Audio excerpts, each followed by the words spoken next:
Ladies and gentlemen, boys and girls, everybody from all around the world, hello and welcome to another episode of The Watchable with me, your host, Jean-Luc Welch. Make some noise. Let's start clapping up. Get excited wherever you are. We are back with another action-packed show for you today, covering the world of boxing and beyond right here on this Thursday afternoon. Hopefully you're enjoying your day. Hopefully you're at your job, at your home, at your work, wherever you are, having yourself a phenomenal time. And hey, you can spend it with us right here on this show. We got a lot to talk about with Canelo Alvarez, with Terrence Crawford, with Ryan Garcia, and with so much other miscellaneous news that we're going to get into.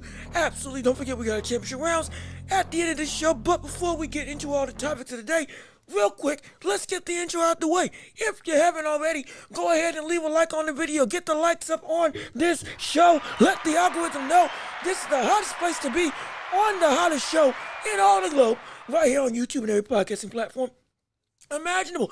Also, be sure to subscribe to the channel if you haven't already. Come on, join the empire. Join this monolith that we're building up together with this community. Hit the notification bell so you know whenever we post right here on YouTube. And be sure to share the show with everybody that you know so we can keep on building up this empire together. Yes, we can't do this without you, and we appreciate all of your love and support and you coming through, hey, making it do what it do right here on this show. And also, if you want to give to the show, since we, are self-funded, if you can support in any way, shape, or form, Cash App and PayPal, links in the description down below as well. If you want to help keep the lights on, help invest into this show, and help us to make this show bigger and better for you all to enjoy, hey, links there. And if you want to support, mean the world to me. But if you just want to stick around and watch, we appreciate it absolutely. But let's see what you got to say. We already got people in the chat, like Teddy Berkshire. Hey, brother, what's going on with you? How you doing? Good to see you. Thanks so much for tuning into the show. And Tank just retired. Did not fight Roach. I'm going to take a nap. Wait a second. I think we just got an update on that whole tech news that we can talk about first and foremost on the show. But also, let me see, big up Jean-Luc. Keep going, man. Hey, we're going to try. We're going to make sure that we keep this going. We're going to make sure we keep this rocking. Keep the excitement going and keep the energy for this boxing show. And again, we cover other sports as well on the show, but primarily, we do boxing and we're going to give it the excitement, the hype, the energy, the fervor, and also the knowledge that it deserves, because that's what you all deserve as fans. And also, full disclaimer, real quick, excuse me, voice a little bit hoarse today. So I ain't gonna lie, it's been might be. I don't want to say I'm under the weather. I think I'm fine. It might just be a seasonal thing. Who knows? But you might hear me have to talk a little bit lower, pace myself a little bit more, just to, make sure I can carry myself throughout the fight, which is this show. So just be prepared for that. But regardless of which, either way, we're going to make it rock. But without further ado, we got boxing to cover. We got sports to delve into. And since we're talking about boxing first and foremost, it's time to step into the ring. Yes, sir. That's right. Ring the bell. Let's get it started. Round one of this show going underway. And before I was going to do the original topic, but first off, let's break some news right now. Do I have this as one of the things for the Dang it, I ain't got to ask one of the title cards. Well, you know, we'll just go into other news for the sake of time. We'll go into other miscellaneous sports topics for the sake of time to discuss this right here. Tank retired. Well, let's break some news right now. Seems to be that that's a lie. Seems to be, or at least the reporting of Rick Glazer now has become obsolete. Yes, sir. We said it. We said it was it yesterday? Yeah, we said it yesterday morning when covering the Taraji card. Well, again, we got an upset of a pound for pound great from Sandoval beating Taraji. In my opinion, that was the right decision. It split this and somehow 117, 110. Don't know who did that. I think it was a British brother that actually did it on the judging card. But regardless of which, in that live stream, we had reported that Tank had retired. Yes, the great Tank Davis, the brother who had been one of the faces of this sport, seemingly had wrapped it up. But the reporting was from Rick Glazer. We said to give it some grace, take it with a heaps of salt. Get some sodium in your diet when reading what Rick Glazer had to say. Had some animosity with the PBC, which is why some of his reporting was kind of, a little bit, you want to believe it, but at the same time, could be laden with agendas. Now we know, at least from what I know waking up this morning, unless I miss something, Tank is still in boxing. So, hey, some people might be cheering. Some people might be saying, hey, great, y'all don't know what y'all talking about. Tank ain't retired. He's still here, which is true. Tank has not retired. Tank is still with us. Great. For some people, they cheer until the cows come home like this right here. And for others, they're saying, hey, we got some problems. They're saying they got some problems. We got some problems. Because, brother, why is this bum in the sport anymore? Again, I'm yelling the opinions of both sides of the table in response to Tank and his own team. I believe it was Tank and his own team coming out and saying, hey, nah, I don't know who told y'all Tank is retired. Tank is not retired. So, we gave y'all the precedent yesterday. Take it with a grain of salt. Things can change very quickly with other sources verifying. And now, we know, ain't going on no more. But still, this roller coaster Tank boy, it get every time, never fails to get some level of rise in some way, shape, or form. And it's like, but there is going, trust me, believe me, there's going to come a day when this happens. And it will be sooner rather than later when the actual reports that Tank is done is actually going to take precedent. And when that does happen, I'll be ready. Because, brother, it's going to be nothing but a avalanche of mourning and outright up in arms for about a week, maybe a month. You won't be able to hear the end of it. You won't be able to get away from the news. I guarantee you when that happens. But let me see. I will be able to say. Let me see. Sack, what's good, brother? Hey, how you doing? Good to see you. Thanks so much for tuning into the show. So glad that you're with us on today. Let's see. I'm still celebrating Sandoval's historic victory. The Viva Mexico. Hey, I feel that absolutely. It was an insane. I believe that is Mexican flag, right? I believe that is. If I'm wrong, please. I do apologize. Like I said. Little bit, might be a little bit under the weather. So if I'm stuttering, missing stuff, full disclaimer, I gave that footnote at starting the show. So hey, don't kill me, please. Let me see. I'm a bit upset. I'm not getting more. It's not getting more attention. Thank you for covering it. So real quick, and again, we have topics to cover. Absolutely, we can talk about this real quick. Here's the thing: for Taraji to be pound for pound top 10. Again, for me, I base my top 10s. I have my own, but I base it on the transnational boxing board. What is it? It's the transnational boxing ranking board, or the TBRB, which is again Teddy Atlas uses it. It's a plethora of different reporters, experts, historians that go through and all collectively make a list roughly every week regarding pound for pound, and it changes as the boxing world evolves just about every single fight. And so that's been the most reputable pound for pound list I've had from the sense of legitimate true talent with a actual properly scrutinized criteria for what needs to be done. Now, with that being the case, Taraji being, oh gosh, oh Lord, oh, yeah. Oh, and ignore that voice crack.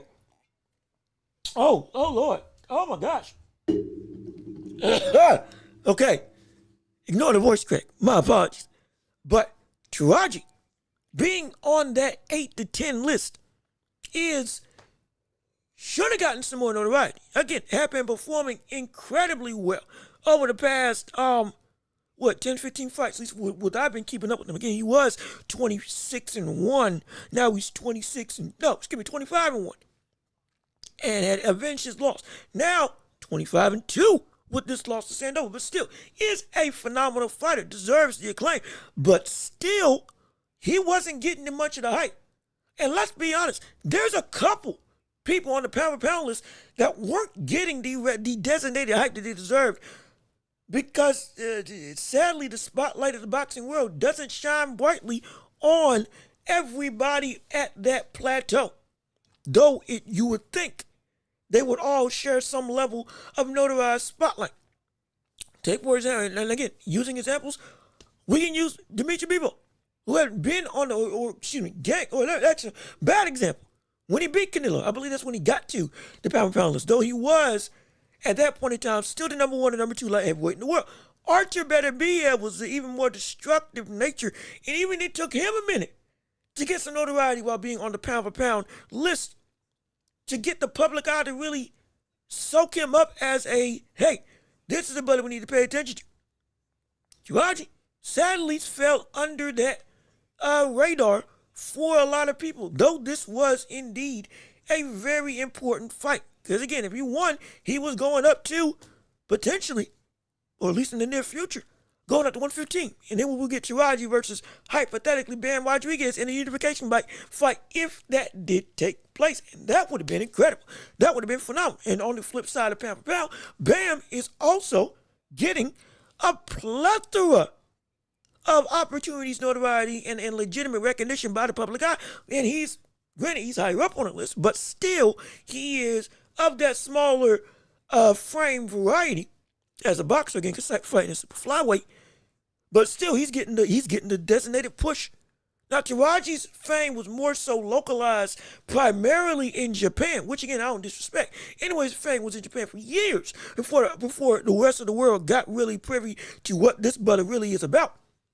And so we get it regionally, people have stardoms there, and their ranking is deserved, but it may not translate to worldwide acclaim as much as you would expect it to be. Now, if that is, again, on the fault of the promoters, let's be clear about this. It's still on the promoter's job, if you have a big star under your umbrella, to make that star a big star. And it makes no sense if you got a pound-for-pound brother that you are still only utilizing the big 2 or 3 people that you have, like with whether it's Ryan Garcia, whether it's a Canelo, whether it's a Crawford, which again, they deserve the recognition. A Tank Davis, I understand that.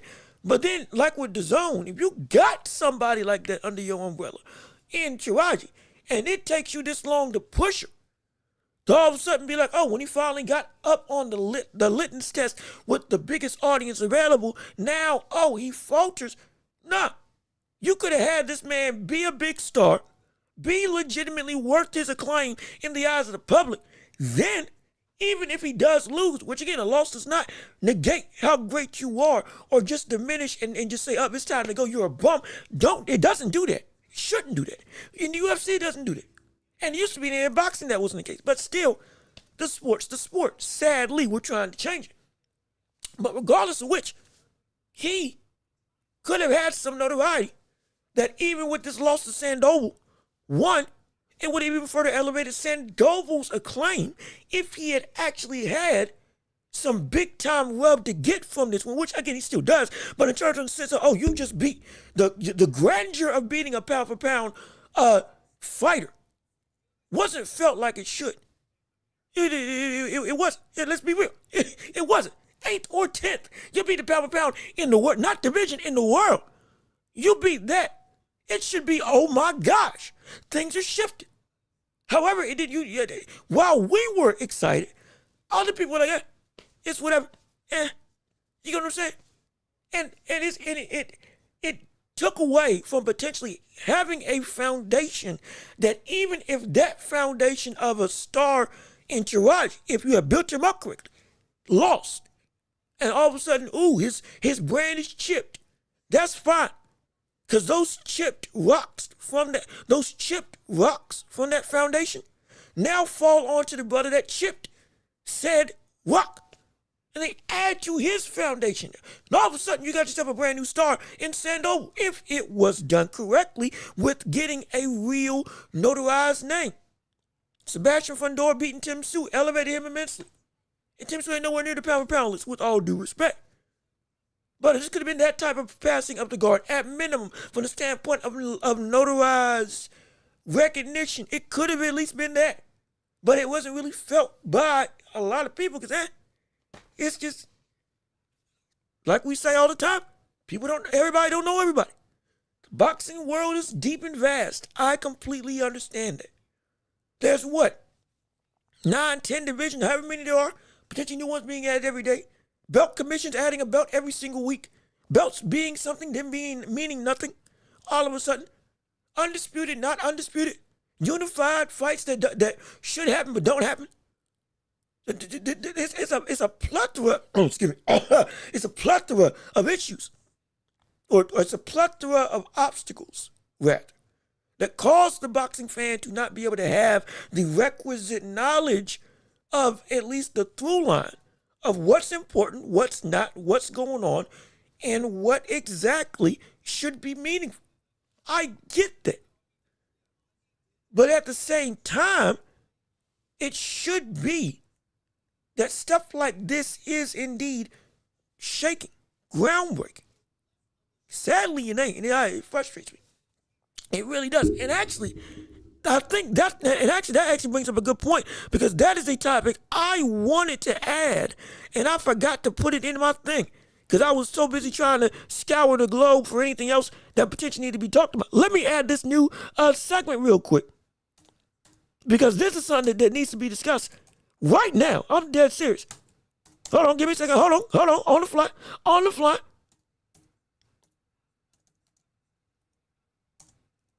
Hold on, wait, almost there. Hold on. Trying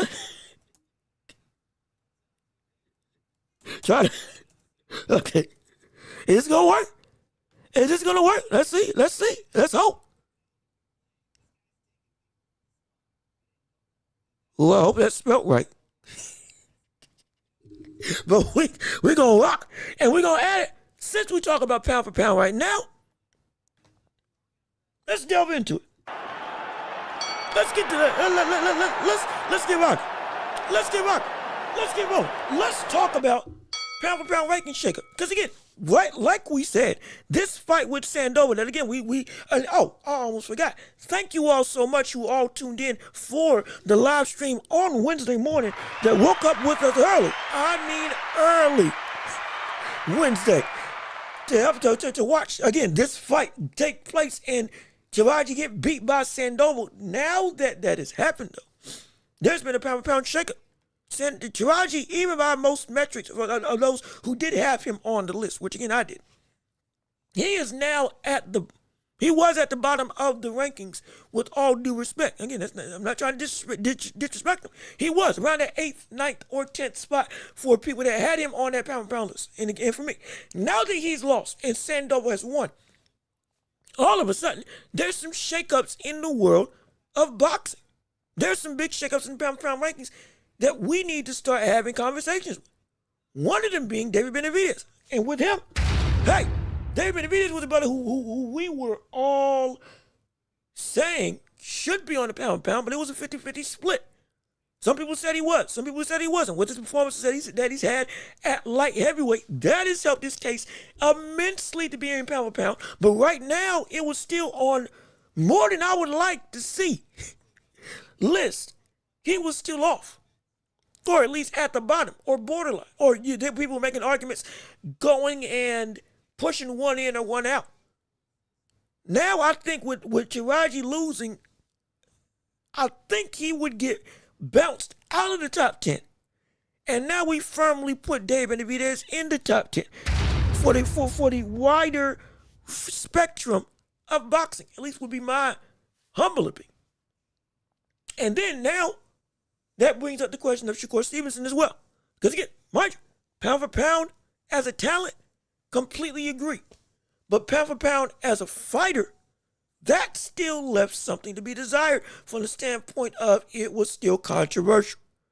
And again, Taraji being there, in my opinion, was concrete, but it was a willy-wonky situation for, should Shakur be there? Because I think he's a better fighter than Taraji, but he ain't done it as much as Taraji. And he's still younger, getting up in talent level. Yes, he beat Jamal Herring, beat Oscar Valdez, absolutely, but the stock of his run was hurt by the likes of De Los Santos, though we've covered why that performance happened. Even with that being the case, knocked out Josh Padley, though Josh Padley was ranked above Floyd Schofield. Now we know the talent level wasn't really all that impressive going against him. Now, granted, we love to see that Padley was able to go through, can commit full time to boxing after that fight because he got his money's worth and he was able to now go really, we want to see him back in the ring. Sure, no disrespect getting knocked out by Shakur, but even still, hindsight now showed us, okay, we now know what that talent level was going up against Shakur. We now want to see Floyd Schofield fight against Shakur. But beyond that, this win with Zepeda, dominating Zepeda the way that he did and fighting him and beating him at his own game, all of a sudden now that's really turned the tide of a lot of people. And now has the resume backed up the talent to fit the pound for pound mold of belonging on the world acclaim beyond just as a talent, yeah, he's top 3, but with everything else taken into account, he might just miss the mark. Do we put Shakur there now in pound for pound top 10? And so, let's see. Welch, where can I see your pound for pound list? So, let me see. Right now, I ain't got it. I don't think I got it posted. It's somewhere in my notes, but I'm not gonna lie, I have been trying to find it. I need to do a better job of categorizing my notes. But if you want a close comparison of what my pound for pound list would be, I'll bring it up right now, right here, for you on the website that I normally use to help base at least a foundational knowledge of who's there, who's not, and then what should take place. So I'll pull it up right now for you all to be able to see. Give me 1 second to go in the old picture and picture thing, get that set up so we can make sure we got everything where we need to be. There we go. All right, and so let's I need a sound. I need a sound. That's what I need. I need a sound for this so I can when we do the transition. But here you go. For the list that I use as a barometer, this is the list right here. Let me see if I can make myself just a tad. Well, you know what? You don't need to see me. You can just see the list outright. So this is the list I use for foundational standpoints of what I dictate my pound for pound list to be. Now, granted, do I agree with some of the placements? I can move them around. But just about what the list consists of, this is the list outside of a couple changes. For me, I got Usyk 1, even though I'm starting to, honestly, it's a 3-way tie for me. Usyk, Inoue, and Crawford. What Inoue did to Cardenas, which was incredible. Usyk knocking out Dubois. Well, actually, with Usyk knocking out Dubois, who was a better version than the first time that he fought, off the build-up of what Dubois had done, yeah, this is impressive. And I think I got to put Usyk at number 1 because of the history and because of the recent, still dominant success against, again, the best other option outside of, again, Joseph Parker in the heavyweight division, who was indeed looking like a menace going into that fight. So I got Usyk 1, Inoue 2, Crawford 3. I'm not going to lie, I got Bam Rodriguez at 4.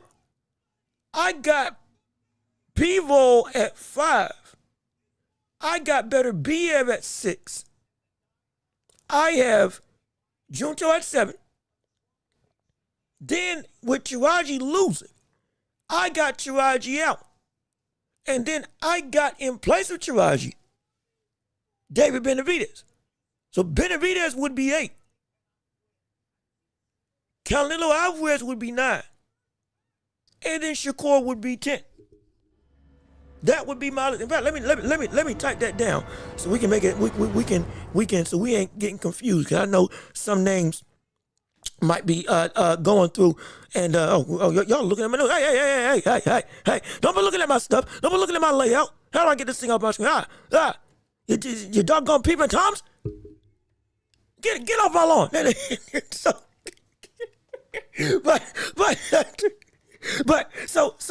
let me write it down real quick so I can make sure I got it correct. So Usyk, in a way, Crawford, Bam, Bivol, Better BF. Then who was it? I had David Benavidez.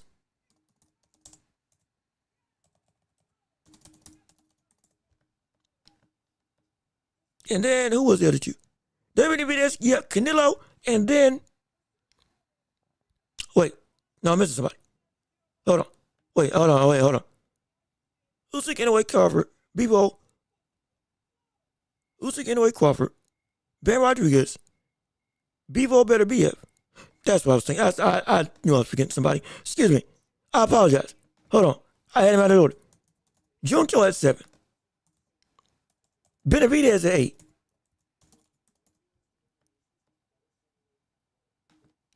Then it was Canelo. Yep. Then it was Canelo at 9, and then Shakur at 10. So yeah. So here. So let me pull my notes back up. This is the list I got for pound. This is my list. Yes, it's in my work notes. I don't. We'll be fine. We'll be okay. Also, I almost forgot. Diego Higa, after that draw to in his last fight, he after his draw to Rosa, I think was it Rosa? No, it wasn't Rosa. Rosa versus Takami. That was that fight. Who the world did Diego Higa fight? Well, regardless of which, he renounced his retirement. And again, with all due, we credit to his career. Brother was a power puncher extraordinaire. Vargas, that's who it was. He had a draw against Vargas, and I would love to see him running back, but sadly, his career is now done. He is retired. Credit to him. With all due respect, he was an exciting fighter, phenomenal fighter. He's been in wars all throughout his career, and so, hey, you wrapped it up. All right, man, credit to you. We appreciate you. So glad that we got to witness you on your incredible career, being able to go through and giving us excitement and fun, and hopefully you enjoy the rest of your life, and hey, your legacy, it's going to be remembered in that division. I guarantee you that. But here's my list for, good gosh. Here's my list for pound today. For today, again, it can change. My list. Usyk, in a way, Crawford, Bam. Bivol, Better BF, Junto, Benavidez, Canelo, and Shakur Stevenson. That's my list, and so that's as best as I can give it to you. And then let me go back to you all and to the show. Hold on, wait a minute. Let me go back up. We got people joining the chat. My goodness, wait a minute. Let me go through things real quick. Maybe it should be scrolling on screen. Yeah, maybe so. Let's see, top 5 easy, bottom half is a debate. And so yes it is. Usyk anyway can yep. And so Benavidez above Zero. See it.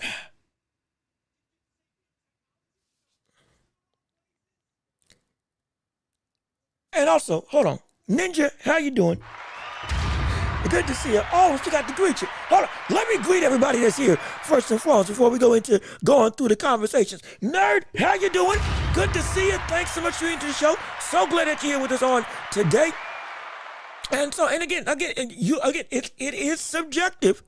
You all do not have to agree. I completely understand debates just consisting of who belongs where. That's the conversation. Let's be clear. Let's be clear. Hold on. Let's put the brakes real quick. Time out. I'm simply saying who should be there, who should not be there, not necessarily where's wrong or right. Because again, I know the list can be subjective for everybody. Some people got Zerto over Benavidez. Some people got Jaya Patai over Better BF, and since he should be at the top of the cruiserweight division, he should be pound for pound at the cruiserweight division. And so I understand that, or pound for pound for all the boxing. I get it. I'm not trying to diminish or leave people out. This is just my list for who I think from a talent and accolades perspective, and the what was it, the 5 or 6 things that we've said multiple times on past episodes of what my criteria is. That's what I have for my list. But you don't have to agree. We're just asking who should be there and who should not be there in light of Taraji losing and most likely not just losing his title, but losing a spot in pound for pound, though he would still be a great fighter. Now, we have to rethink some things with these rankings as a whole. And so that's what this is about. So please, don't. I love it, because if we go through debating who should be above who, brother, we're not going to have a show. We won't. I promise you. We're going to stick with this the whole time. Let me see. But let me keep on reading what you all got to say. Being a pound for pound in their country is levels. Yes, it is. No question about it.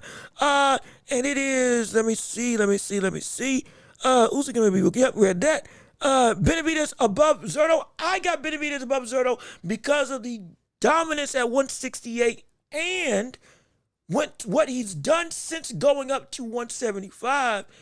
He's already become, in 2 fights, objectively, in my opinion, true, the third, at minimum, the third best light heavyweight in the world. And people, and him against Artem Beterbiev, him against Bebo, now it's like, it's a real conversation. And the legacy that he's already left behind has been, and names he's beaten, all taken into account. So for me, he's above Zerto for all of boxing. Plus, I think as a fighter, Benavidez is just outright a better fighter than Zerto Ramirez. He brings more to the table. Even without power, defensively, he's showed more layers than ever before. Offensively, he's refined his game more and more and more. Never lost himself while moving up, even when lacking the ability to have power. Yes, he's been cracked, but he's been touched so little at this higher divisions that it's like, hey, his chin isn't as big of a factor even at this heavier weight class because the brother is just so good at being fundamental in everything, on top of still being aggressive and a killer. So I'm like, that's why I got him above Zerto. And so, but let me see. I have Crawford. No, hold on. No, wait a second. No, whoa. Wait. I don't know about this now. I know, I get it subjective. I do. I respect the opinion. Good gosh, I strongly disagree. But again, that's me. I'm interested to see why you have Crawford at 6. I don't know about that. I don't know about that at all. Let me see. Bam over Bebo's criminal. This comes from Nerd. Bebo beat Canelo, Zerto, and did he beat Zerto? Did he beat Zerto? Did Bebo beat Zerto? Wait, hold on. Wait a minute. Hold on. Wait a second. Did that happen? Bam. Hold on. Unless I'm just blanking. I know he beat Canelo. I know he was, up until, Archie Beaver started doing his thing, was seen as the definitive man in the division. He beat, let me see, going through the list. Hold on, fact checking this just to make sure, because this is news to me if he beat Zerto Ramirez. Let's see, he went Trent, Berea, Columbia, Pascal, Joe Smith Jr., Gilberto, well, excuse me, no, back out. He beat Gilberto Rivera, Craig Richards, Umar Sabo. Huh? My gosh! That's news to me. Huh? I didn't know that. I didn't not know Bebo and Zerto fought against each other. Okay. All right. That adds some new weight to this whole situation that we've been talking about. And beating Archie Beterbiev. Okay. Yeah. I capitulate. I bend the knee. I hear you. I can change it with this regard.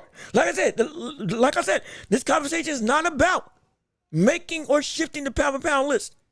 But I'm gonna be real. I didn't know he beat Zerto. That completely slipped my mind. That completely. In all my years of covering, The boxing. I did not. I'm so serious. I did not know that. And like I said, hey, whoa, hold on. Hey, let's be clear. Let's be clear now. Let's be clear. Full disclaimer. I've only been doing this for 2 years. I've only been doing this for a year and a half, 2 years. You have to understand. You have to understand. Y'all think I'm playing when I said I'm still growing and learning about this sport. As much as I have, tried to garner a level of adequate knowledge and legitimate repertoire and understanding the history, I am still learning. Hardcore boxing, I haven't been there nearly as long. Like I said, if this was NBA, completely different. NBA, completely different. I got you. I'm good. Boxing, fell in love with it, absolutely, at early age. Didn't understand it. Hardcore started doing it in college, but even then, as much firmly as now, still was, not where I wanted to be. So I'm still learning stuff. I'm gonna be real. I'm transparent with you. I know my stuff. But brother, there's something I don't know. I'll give it to you. And I won't be lying. I promise. I promise you that. So off the backs of this new revelation that I did not know. Yeah. Okay. I'm fine with moving Bam at 5 and people at 4. I'm perfectly fine with it. I'm complete. In fact, actually, off the backs of what Archibald be. Well, no. Ooh. Okay, yeah. Okay, I'm cool with it. Actually, I might have to put Archibald Beef up at 6 or at 5 instead of 6. Yeah, I think that's the right move. That's the right move. That is the right move.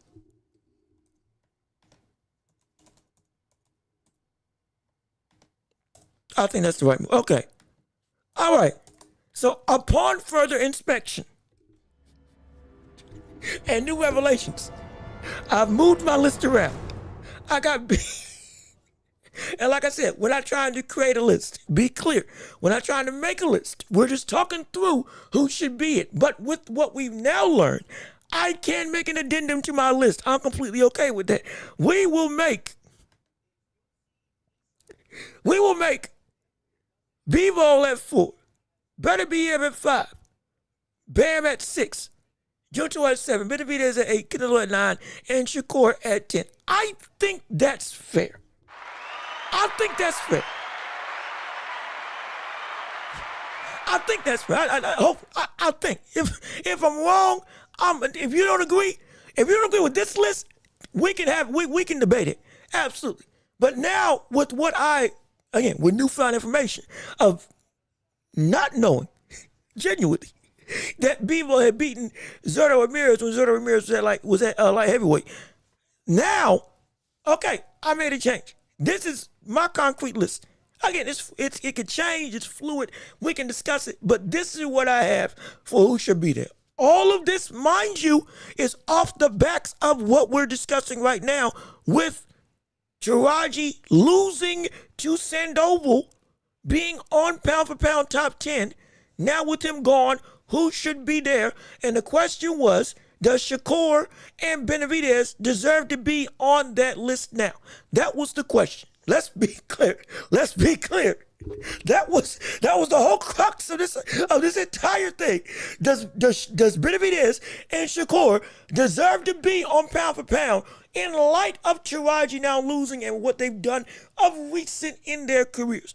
Because initially, one of them wasn't going to be there. Either Benavidez. Either Benavidez or Shakur wasn't on the list for half of the population or the other half of the population. Now with Taraji gone, do they both belong there? And if so, now amongst that 10, 9, and 8 threshold, who goes where? That was the question. I got Benavidez at 8. I got Canelo at 9. I got Shakur at 10. I think that's fair. Hopefully you all agree. And if you don't, I would love to hear it. But again, we can't spend too much time because we do have to make sure that we go through and talk about what I put in the thumbnail. So please, I want to have it, but also we do have to run a tight ship so we can make sure we get everything in place so everybody can enjoy their time with the topics of the day. But let me keep on reading. Appetite. I don't have appetite on my pound for pound. With all due respect. Let me see. Oscar interview. Oscar. I didn't know there was an interview today. Shoot. We'll look at it in championship rounds. I did not know there was an interview with Oscar today. I will go look at it. And we could scrub through the clips in championship rounds absolutely later on in the second half of the show. But let me see what you all got to see. Canelo at 9. Can you please explain that? I'm very confused. So, again, for me, and I think this is the same thought process that the people on the boxing ranking board put on as well. He went and Canelo, because of his last 5 fights, not going up against competition that is desirable per se. Berlanga, Charlo, Skull, which again, Skull was just to get a title back, but even still the talent level wasn't all that great. We understand that completely.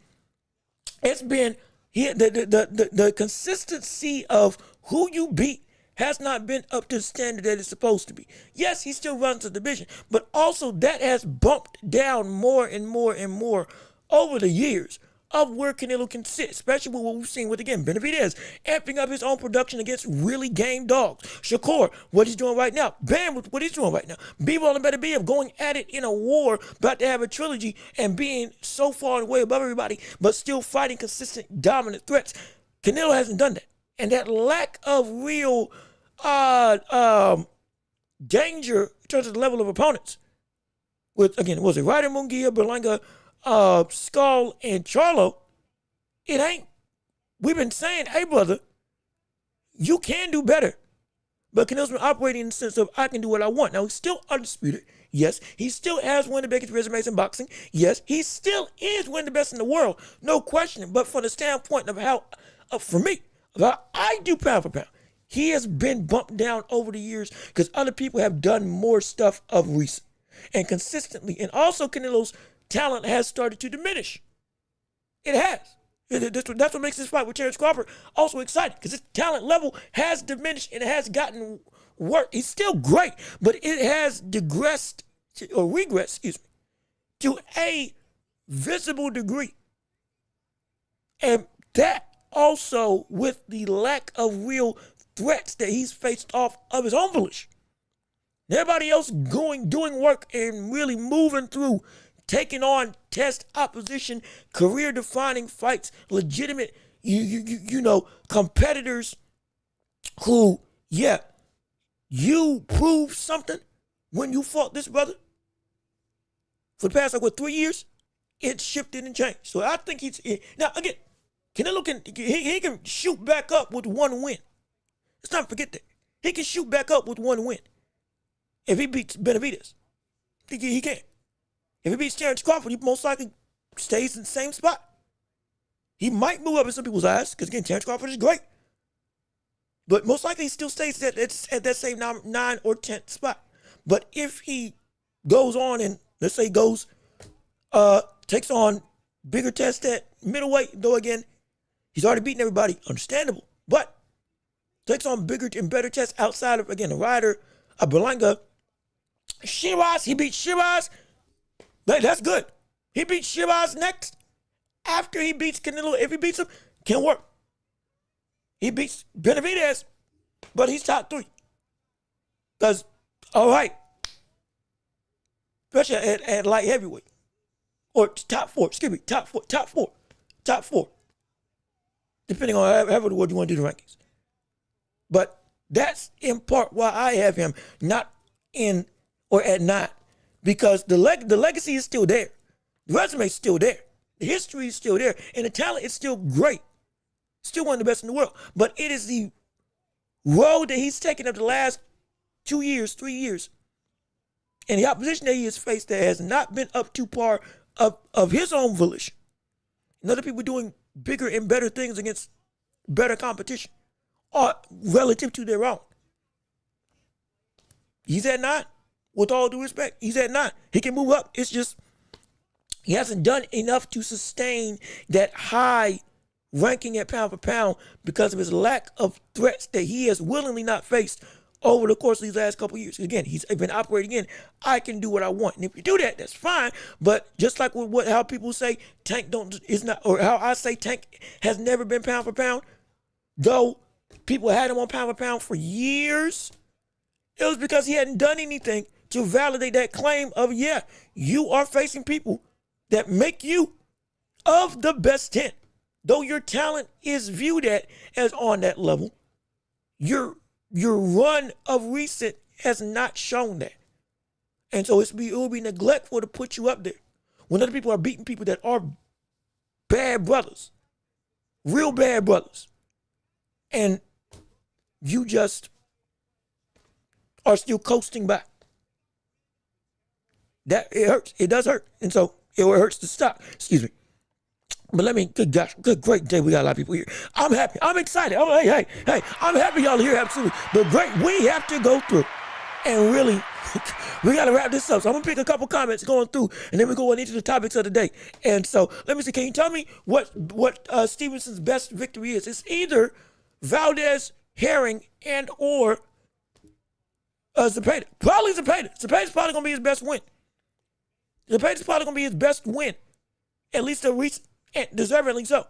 The top 10 in the division was looking like, hey, he had the volume to stop or to stifle your perfect defense because it's just too much to throw at you, and you beat him at his own game, and you go against everything that we said you couldn't be as a boxer. Hey, I got to get props, brother. You not only shut us up, but you shut us up in a way that we didn't think it was possible. Like, that's his best win. That win most likely put him in that pound for pound discussion off the backs of also the other accolades he had done. Multi-division champion, going up against beating, Herring, Valdez in their prime, early in their career, knocking out Yoshino, going through and handling Archie Mauritanian. And again, the De Los Santos fight, that hurt him a lot. It did. But I think this is a pay to win. Really bounced back and pushed him to that stratosphere of, okay, yeah, you deserve to be at that level. Because we've been saying the talent is there. Now, the name that you beat, that in Zepeda, yeah, that's something serious. So I think that's pound for pound. For me, it's subjective. And so let me see. Devin Haney is over Stevenson and even Rowley. Not right now. He's got a better resume, absolutely. But this recent run, it ain't as I think collectively, people need to really see if Devin Haney beats Brian Norman. Yeah. Haney beats Norman. Yeah, we'll put him pound for pound, probably, or at least close to him. We're gonna have a discussion if he beats Norman, because brother, he beats this brother after what he did against Jose Ramirez, and again, the stock dropping off the backs of having Ryan Garcia. I get it, but still, brother, he goes and he beats Norman. Again, victory covers a lot of doubt. Victory overshadows a whole bunch of ire that may come from people. And I guarantee you, we're gonna have this. If he beats Norman, we're gonna have that discussion whether he should be above Stevens or on the same vein of Stevenson in that pound for pound discussion. But let me see. We got so many people. Great day. My gosh, I need to do a better job of reading through all of these things. Let me see. Oh, no, I'm biased. Hey, brother. What's going on with you? How you doing? And good to see you. Thanks for tuning in to the show. Also, Miss Queen, I almost didn't say hi. Hey, how you doing? Appreciate you coming through on the show today. I am trying to say hi to everybody I can. Hawaiian Punch. Hey, brother. What's going on with you? Thanks for tuning in to the show. So glad you're here. How you doing? Good to see you. Appreciate you coming in on today. Is there anybody else I missed? Okay. No, excuse me. Deborah. Hey, Deborah. What's good with you? How you doing? Good to see you. Thanks for tuning in to the show. Appreciate you coming in on today. Like I said, we're getting ready to switch gears because we do have a whole agenda to discuss today. Good gosh, we're almost at an hour. We ain't even touched on the thing we're supposed to discuss. So yeah, let's pound for pound talk. Let's save it for the second half of the show when we do championship rounds, where you all can drive the conversation. Because we do have things that we do want to discuss. We don't want to what's the word? When you fool people, when you're giving the old switcheroo, the old runaround, dang it, clickbait. That's the word. We don't want to clickbait. We don't want to clickbait. Because we do have to have topics of discussion. But so again, we're going to pick a couple comments, and then we're going to switch over to Crawford, star power, and what's next for Canelo, Ryan Garcia versus Rolly, all that stuff. We're gonna touch on it. Absolutely, we had to touch on it. So let me see. If he beats Norman, I think he redeems himself from the Ryan fight. Yes, he does. Absolutely, you are right. At least in my mind, you're right about that. Let me see. Unbiased Brim Haney beat my guy. He's pound for pound and a walking Hall of Famer. Yeah. Normanchenko. So I can't. Like it's hard because again the resume's there. It's just the recent level of success has bumped him out for me. He can still get back there. That can't happen. And so get your pillows now. So you what? Oh shoot. Lord. So you what? You what hanging up there? You don't want to have that discussion. Oh shoot. Oh That's funny. Oh man. Let me see. He definitely, hold on, wait a minute. Canelo ducked David Benavidez and Deion Williams. He moved down to top 15. He's still top 10 for me, but he has, again, moved in the matter. It's terrible. And I can't, again, of the recent success, I can't put him above the people who have been continually fighting at a rate that has been indeed impressive, dominant, and genuinely, awe-inspiring. For me, I can't ignore it. Let me see. Prediction. Crawford will give Canelo a great seesaw battle, but Canelo will stun Bud a couple times and win a split decision or barely unanimous. Ooh, okay. All right. Dare I say that's a perfect segue to go into the next topic with Crawford and Canelo. But let me read this last one. Brent's 5 pound, Usyk number 1, Bud number 2, Inoue number 3, Bevo 4, Bam 5, Canelo 6, better be up 7, Nakatani 8, Shakur 9, 10, Zerto, 11, Benavidez. Ooh, okay. So Benavidez for you might not, but it's just outside that threshold, and Zerto, because of his dominance at cruiserweight, is in that threshold. Okay, well, yeah. You know what? I can't be mad at it. I can't be mad at it. Because again, Zerto has been essentially a block, not just because of how he looked in his last fight, but it looked like but as a unbeatable obstacle at cruiserweight. I'm not mad at it. Again, I don't personally agree. I think Benavidez should be at 10. 10, 9, or 8. That's somewhere in that discussion. I just don't. But I you can make an argument. You can make an argument for Zerto. So I'm not upset. I'm not upset at it. Now, whoever said Usyk was at 6, whoever said that Crawford was the 6th best fighter in the world, that I'm mad at that. Hey, I'm living. We got a problem with that. Somebody said that up here, and that was just, that was ridiculous. That was great day in the morning. I was taking the bet. I disagree. Canelo moves to number 3, number 6. I can't, for me, if Canelo had fought more consistent, great talent, and you may say, hey, he beat everybody. He didn't. He didn't. And you can't say there hasn't been that he could not have fought better competition. Or excuse me, you can't say that it shouldn't have been better competition. Amongst that Ryder, Munguia, Berlanga, Skull, Charlo run, you can't say that he couldn't have and should not have fought, one, David Benavidez in any way, shape, or form in that run, and B, that there wasn't a plethora of people, at least above Berlanga at that point in time, that should have been the more deserving. And of course, what we see William Skull. Yes, that's by happenstance. Can't necessarily hold that against him because he wanted to get the title back. And Williams had the title. So I can't, it happened. But it's still the talent level is just there. And even in the fight that happened was like Canelo that was one of Canelo's worst fights. And so all that helps take into account. The resume is so deep for Canelo that, it's going to be hard to take him out because he's still performing at a high level. He's still the best super middleweight in the world. And he still is one of the best fighters in the world. And like I said, his resume is so vast, it trumps anybody else in this pound-for-pound list by leaps and bounds, absolutely. But the recent run of success, or rather, lack of notable test, rather, kind of hurts him. And not fighting Benavidez also really does hurt it. If Benavidez fought the same last 4 people as Canelo, people would not call it weak. But Canelo is supposed to be a higher standard as the face of boxing. Not even that. Again, we followed the trend of what was going on with Canelo, and how John Ryder was a closer fight than it should have been, and he couldn't get him out of there. Though again, he beat him. Yes. After that, it was Berlanga, who we all did. Munguia. Respecting Munguia. At that point in time in the fight, okay, old guard, new guard. Similar thing to Canelo and Floyd.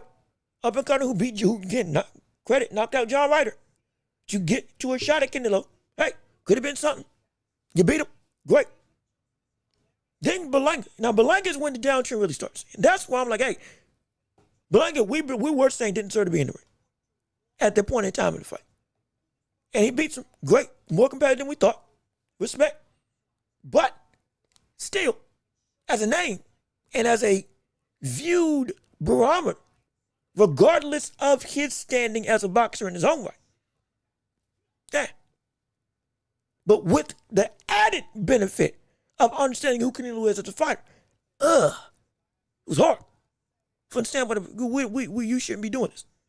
And then Charlo, of course we know what happened with Charlo. I mean, that was just, that showed us nothing. That was like, dang. Charlo didn't belong in the ring with him.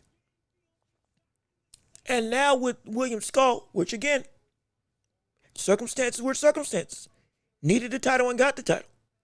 But it has not been a consistent diet of respected and dangerous opponents. Even for the likes of David Benavidez. It would have been like, he beat him. But if we were also looking for more with what we know is in that division, like with a Christian and Billy, like with, again, a David Benavidez at that point in time, if it was flipping the script and we were seeing all the stuff that, and Benavidez followed the same route, I'd be saying the same stuff. Because it's not about just the person. It's about the action. Yes, different standard of excellence. Sure, I understand, because it's Canelo. But also he's capable of doing it. And if he wants to catch up to the likes of a Julio Cesar Chavez, he needs to fight like that. But he's going out of his way to avoid the competition that we, not just the public, but he needs to have on his resume. It does hurt stock, especially when it's against fights that every time we're saying, he didn't belong in the ring with you. That wasn't really competitive. You could have had a better opponent. Where's Benavidez? All these names, all this noise isn't just because we're trying to just hate on Canelo. It's because, brother, you're doing everything except the one thing that you need to do. And that's what's frustrating. That's really what's frustrating. And if you say that it's cleaned out and there's nobody else to fight at 168, well, hey, brother, you've been saying you want to get back with Bebo. You could have moved it to 175. Because I said, how you looked against Bebo? You said you want your get back. So guess what, brother? That means there ain't nothing down here for you. And you want better tests, and you want your get back like you've been saying you want it. It's right there. It's one announcement away. But they ain't do it. You also didn't have that same noise of wanting your titles back when Benavidez beat Bebo. Not Benavidez, I'm sorry, Beterbiev. When Beterbiev beat Bebo, you didn't have that same noise of, I want my get back. I want my revenge. I want to show him the best at that division. You didn't have that noise when Beterbiev beat Bebo. You had that noise when Beterbiev had the title. And it's gotten quieter and quieter. But if you want new terrain to conquer, that's right there. Benavidez did it. See what I'm saying? If you keep on pushing yourself while still fighting at an excellent level, you deserve it. But if you're not fighting if you're fighting at a level that's diminished, I can't give it to you. For me. At least above those other names who have been doing work consistently. For me. Again, with all due respect. But again, we gotta go. We gotta shift and change. We'll come back to this championship round. We will. Absolutely. But let's go into the actual topics of the day. Good gosh, we're an hour in. Okay, let's start what we're going to do. We want to do Canelo after Crawford? We want to do Bud Crawford star power? Or do we want to do Ryan Garcia rolling 3? Which one do y'all want to go through right now? Again, I'll leave it up to you. And in fact, I'll put out a poll real quick. I'll start a poll. You got 1 minute. We're gonna make it real simple. Rolly, Bud, Canelo. What? Let's see, what? Topic. There we go. Okay. It's spelled wrong. I don't care. We got a poll. What y'all want to talk? Since everybody's so vocal, we love it. What y'all want? What topic first? What topic y'all want to talk about first? Bud, Rolly, or Crawford? We got Bud. We got another one for Bud. How many? How do I pull up this thing? Come on, there we go. We got 2 minutes. We got what? No, we got 30 seconds. We got. Hey. We gotta go. We gotta move. We can't be wasting time. I'm gonna give y'all the choice of what topic y'all want to talk about first. Bud, Rolly, or Canelo. We're gonna wrap it up at what? What time? It's at an hour. At an hour, 5 minutes, 30 seconds. We wrapping this poll up. And if we don't get another vote now, we're gonna wrap it up. We're gonna wrap it up outright. It's been a minute. We almost there. Cause shoot, I just want to give y'all a potential opportunity. It's looking like Bud Star Power. That's gonna be the thing. And somebody said, let's talk. We got Queen saying she wants to talk about Rolly, the bucket. Hey, look, he's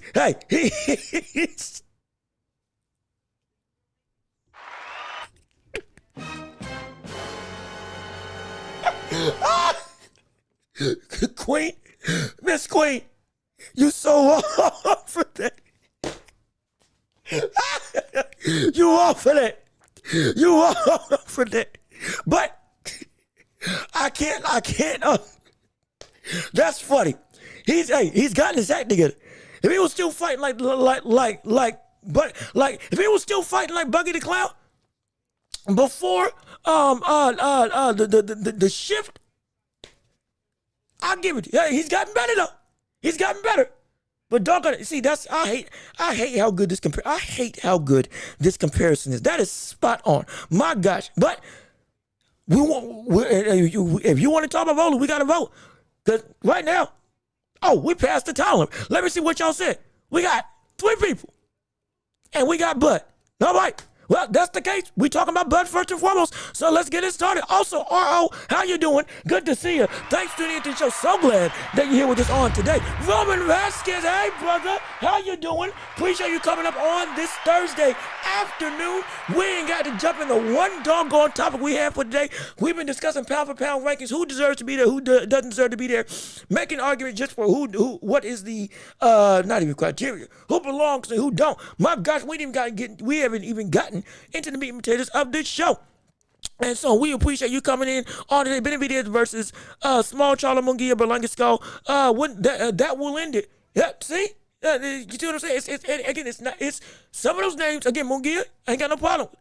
Skull, happenstance. But even still, Ryder, Charlo, it's like, it's, excuse me. I'm sorry. Benavidez versus Small Charlo Munguia Berlanga Skull. That will end it. I already said, same issue would apply. We still want you to face off against the dangerous people that are right in front of you, that you are not actively looking to move against. That's my problem. That's why he's at 9, but still in the mist, because his ranking is backed by his legacy. And his talent is still one of the best. But as recent moves, Can't have him there. At least not for me. In terms of Canelo. But all right, let's go. Let's shift. It's time to work. It's time to start. Bud Crawford star power. We need to have a discussion with it real quick. Because off the back of this fight with Canelo and Crawford, all of a sudden it's been the talk of the town. Yes, sir, everybody, every Tom, Dick, and Harry, every person around the globe has been inspired to have an opinion on this fight with Bud Crawford. But I do have a question, though, with Bud, and that is, why did it take so long to have this level of excitement around the brother? And more importantly, if Bud loses, does his star power take a massive hit for what he's looked at as in the world of boxing? Not saying he just automatically gets bounced out of the top 5 pound for pound, but in terms of the landscape of what he is as a name, as a hot commodity, as one of the sharing, if we want to go with the One Piece references, as one of the literal kings of the sea, as one of the high ranking officials in the Marines. Again, if you watch the show, you understand what I'm saying. But with the biggest bounty on his head, looking to be king of the pirates. Again, king of the pirates. If we're gonna go One Piece, if you're king of the pirate, you are indeed the man that runs the camp. You're the face that runs the place. You're it. You are the pirate king. You can have different warlords, absolutely, surrounding the seas, with one still being the most forefront face. Was at one point in time, before I get not to spoil anything, but it was Whitebeard, my favorite character in One Piece. But as we know, if you watch the show, you know what happened. Ain't gonna spoil it for people that don't, but still, Canelo right now is that Whitebeard, that entity, that fixture at this point in time, the leader of the faces of the sea, the leader of all the warlords, the leader of all of the kings of this sailing sea that we're all watching. Crawford is there too. He got there off of the Spence win, helped him out with Magmouth, though again it was close and competitive. But still, now with the ramping up of the excitement, the fervor, the overarching how do we say, grandeur of what his bounty now represents. But he's one of them killers. Everybody looks across the street or looks away when he comes by. They know he's about business. But it may not be as talkative. But brother, you step to him, you are dead in the water. That's the reputation that is now fervor or fired up a lot of people, especially after beating against Spence. But now everybody's buying into it. But if he loses against Canelo, is that going to tank all of this star power that Crawford built up? Because we have to be honest. It's with how, even with how great Crawford was, Mexican has had him pound for pound for years. He's been around that 1 to 3 threshold for a long time. He's been about business. He's been exciting. He's been knocking everybody out, just like Boots. He's been able to outthink people, just like with the likes, not on the same level, but with like a Floyd Mayweather. He's been able to give exciting fights like a Isaac Cruz. He's had dimensions and aspects from every other boxer that we like that gets touted, but he's been it for years. He's been it. But as quickly or as long as it took for that star to get fully recognized and postularized, I think that's the right word. Postularized, is that the right word? Put on a pedestal. That's what I'm looking for. If he loses to Crawford, is his star power going to be able to stay? Or is it going to be that all of a sudden it takes a big dip, a huge dip, especially on the grandest stage of his career? Most likely he will ever be in his career. Let's be honest. Let's be honest. And we gotta be serious. And I want to hear from you all. But if Crawford loses to Canelo, is his star power concrete enough that it can withstand the blowback of what that fight is going to be? Regardless of the result, it's going to be huge. But if he loses, we've been talking about what it's going to do with Canelo. Oh, it's gonna hurt him bad. It's gonna hurt him from a standpoint of, oh my gosh, you got beat by somebody coming up from starting at 135, closer to Tank than you to Benavidez. And he came up, bulked up in his first fight ever at 168 and beats Canelo. Brother, oh shoot. That's gonna sting. That's gonna sting bad. And it's gonna hurt his stock to be the best Mexican boxer in the world. It will. Immense. Well, this is me talking to people. It's like that's the thing. But if he loses this, you can say goodbye to Julio Cesar Chavez Jr. You can say goodbye to Salvador Sanchez. There's gonna be a plateau there, but you're gonna have to work overtime just to try to crack and get another shot at. That's what's gonna be the case. But if Crawford loses, I think we kind of I don't want to say overlooked, but we've kind of underestimated how detrimental this competition should be. I've been saying Canelo isn't the fighter you think. I think you have been commenting. You absolutely have. Also, Miss Queen, I love the breakdowns of what you're doing with comparing the boxers to One Piece characters. I do love it. My gosh, if I didn't have a show dictated, I would be right there with you, debating and arguing, because I want to. I really do. But if you give me some time, championship rounds. But I want to talk about this because this is great. This is truly phenomenal. Keep on putting this in the chat because I want to come back to this later on in the show because this is this is my kind of fun. I can't lie. But let me keep on going. But you've been saying that Canelo ain't what you think, ain't the fighter that we think he is. You might be right. You very well could be. And I'm not, again, we've been admitting Canelo's lost a step. We have been admitting Canelo's footwork is not nearly as quick as it used to be. We have been admitting that his fighting style has become more rudimentary. From the standpoint of, it used to be more so head movement mixed with offense. Now it's more so catch and shoot, big time shot, overwhelming power to dominate his opponents rather than the normal use of the other technical aspects of his game. On top of the speed as a whole has gone down. On top of maybe the power at 168 ain't nearly what it used to be. Let's also have that as a real reality. The power at 168 for Canelo ain't what it used to be. It ain't. It ain't as much of a dominating force. Again, he ain't gotten a knockout in his last 5 fights. Now, he could have knocked out. John Ryder all of a sudden got a second chin. And it wasn't going down to Canelo when he got knocked down twice. Charlo got knocked down but didn't get knocked out, and he should have been able to knock him out. Munguia, he kept up. He could have knocked him out, but didn't.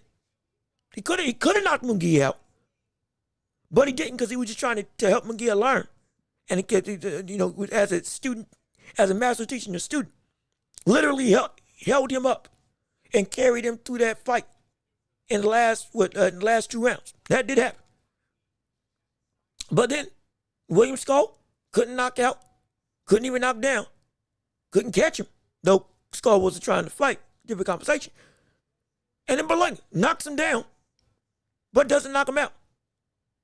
And Berlanga actually makes a fight at him. We are having questions not of the strength. He still is a powerful puncher. But the power may not be the same as it needs to be. Or the same as it used to be. And it's still damaging. But it does bode some questions.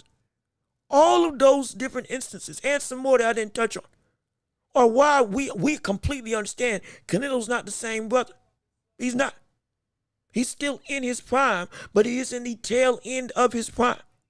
That's the bold-faced truth. He can say he's in the best shape he's ever been in. No. He's the strongest he's ever been. He ain't the best fighter he's ever been. That was at 160 or the early days of 168. But now, with this fight, still, he's got a good shot at beating Canelo, or at beating Crawford. He still does.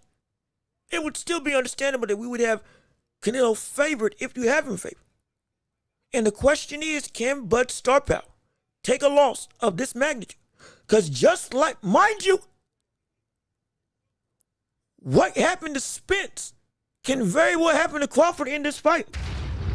You remember the beating that Spence took against Terrence Crawford? And all of a sudden what that did to him, not just with him not fighting anymore, but like the oh shoot, there are levels to this game. Brother, that same thing can happen to Canelo. And it would be completely different. It would be completely different from what would happen with the likes of Charlo. Because with Charlo, mind you, he gave up and died. He just gave up. He didn't try. That's different. But if you're trying, like if you try, like we know Crawford's going to be doing, and you get beat still in that same, if not more destructive fashion, brother, we all remember the atmosphere. We all remember the feeling around Spence after that win, or after that loss. We all remember the unease, how he wasn't looked at nearly the same, how some people started, some went against him. A lot of people stayed with him. But the idea of what Spence was as a fighter was, and I hate to say it, but forever damaged, or at least forever affected. It was.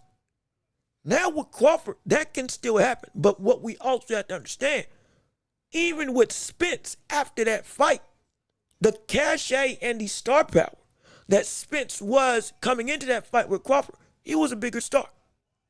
He was a more notarized star. He was a more accepted star. He was more talked about. He was more, I don't want to say beloved, but at least when it came to putting people on pedestals, at that point in time, it was Spence. Spence is going to go fishing. I'm the big fish. I'm the shark in the water. I catch who I want. That's the way. And for a lot of people, that was what Spence was. The biggest fish nobody can catch. Better than that, he's the biggest fish that's eating every fisherman. The aura around Spence was that of the conqueror that we see with Crawford right now, at least at the 147-pound division. Unbeatable, undeniable, breaking bones, breaking faces, all that stuff. Put in a spotlight. Crawford was seen as, he's handling business on his side of the street, which he was, but still, he got flack for it. Spence was the holy grail for a lot of people, for a ton of boxing fans, casuals as well. And with how Crawford was in that fight, if Crawford had lost, but that would have been so detrimental, because he didn't have that same foundational backing of the public, not just from who will win the fight, but from a star that is widely seen as, oh yeah, he's that dude. Crawford didn't get that same level of respect. I know, because I was there at that point in time. I remember. For every single conversation of Terrence Crawford might be the best boxer in the world, it was another one about he can't do nothing with Spence. Spence is bigger, badder, better. Spence should be above him. Spence should be eclipsing Crawford. Spence is that guy. Crawford ain't nothing but whatever. I remember. I was there. I was talking with people about it. And that was what propelled Crawford to this standpoint, to get to a point with Canelo. But even still, right now, this can be a situation where even with that new foundation, still might not be as strong as we may think. And if we see Bud potentially get beat, is that gonna hurt him? Is that gonna hurt him? Let me see. Cooking with sir. What's going on with you, brother? How you doing? Good to see you. Thanks for tuning in to the show. Listen, are we arguing about the big fish who ducked Bud for years? We're not arguing about who ducked to. We're more so asking the question: is Bud's star power strong enough to withstand a blow or withstand the potential hit of what happened? Or excuse me, is Bud's star power strong enough to withstand a potential loss from Canelo? Or is it going to be like a similar situation that we saw when Crawford lost to when Crawford beat Spence, and Spence, all of a sudden, the way he's looked at, his grandeur kind of never recovered anymore. Yes, he hasn't fought since, but even still, like, how we're talking about Crawford right now, and I'm trying to do a better job of making my point concrete, but essentially, with how we're talking about Crawford right now, all this hype and grandeur, finally getting the respect that he deserves. If he loses, and Bud won't lose like Spence did, you might be right, but it might not matter. That's the thing. It might not matter. It might not matter if he doesn't get beat in the same way. If he just gets beat, period. It could be that all of a sudden, because of the grandeur of the moment, because of the grandeur of the star, because of the legitimate, this is the Super Bowl. And we're talking about a big fight field. This is it. It was Gennady Golovkin and Canelo. That was a Super Bowl. Floyd versus Pacquiao, that was a Super Bowl. Tyson Holyfield, that was a Super Bowl. Ryan Garcia versus Tank. Though the talent level ain't the same, that was a version of a Super Bowl type of event. And whoever lost got some serious flack for it. Now, in all those other situations, it's been, when they got there, they were big enough and the loss didn't affect them to the point that, you just weren't forgotten. But with Charlo and Canelo, though it wasn't a Super Bowl type of event, you see what happened with how we're looking at with Charlo right now? His stock is tainted. Tainted bad with how he lost. Now, we don't think Crawford's going to fight like Charlo, thank the Lord. And we don't think he's going to get beat as bad as Spence. But even still, because it took Crawford this long to get this level of rightful recognition, finally being widely accepted as, hey, brother, he's that dog. Because he wasn't seen like that for the longest time. If he loses to Canelo, brother, it could be that same rhetoric of, he wasn't really all that, and right back down the barrel. Because the solid foundation, while the resume is tight, resume is elite, resume is great, the acceptance by the boxing public took years to get into a consistent foothold amongst the boxing people. It took years for Crawford to now be accepted as, yes, he's that brother, and we love him for it. It took years. I distinctly remember. And so because it's been so newly found foundation, I'm concerned. Because Bud may just fall. I guarantee you, if Bud loses to Canelo, we're going to see people moving Bud out of top 5, out of top 8. We're going to see all that. We're going to see Bud getting disrespected. We're going to see Bud getting criticized. Not just because of the loss, but saying all those other wins that you fought weren't really all that ever. Your resume isn't really all that great. That's going to be brought up and used against him.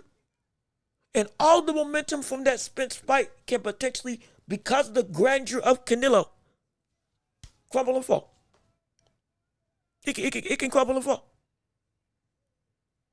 Because now it's going to be seen as, if you as bad as we say that you are now, prove it. Go beat this brother. And if you don't, well, you weren't really all that. I know, because we've seen this before in the past. And I'm just, from a lot of fans, I'm like, I hate that I'm getting that feeling, but I'm getting that feeling that this loss, if Canelo loses, or if Crawford loses, brother, it's going to hurt him. It's going to hurt him. And I'm scared. Not because I'm scared for Crawford. Because again, either which way, I just want to see a good fight. But I'm like, I don't want the downtrend of all the momentum that he took years to get up to. The respect that he's been deserving. The greatness that he finally is getting talked about in. The Hall of Fame caliber level grandeur. Beyond just the experts that talk about him. It's finally witnessed and accepted by the public eye, casual and hardcore. But brother, a loss to in this fight, I'm very scared that Crawford's star power might not be big enough to withstand his current standing in the boxing eye for a lot of people. If I'm wrong, I'm wrong. I'm completely fine with it. If I'm stupid, hey, tell me, please. If I'm overthinking it, I'm completely fine with it. Just right now, though, something just doesn't sit right. Something just doesn't sit right with me. And it's a real concern. I at least wanted to say it to you all. Let me see. I got butt beating Canelo. If going off of skill, yeah, he can. He absolutely can. No question, he can. Now, I have Canelo winning. I do.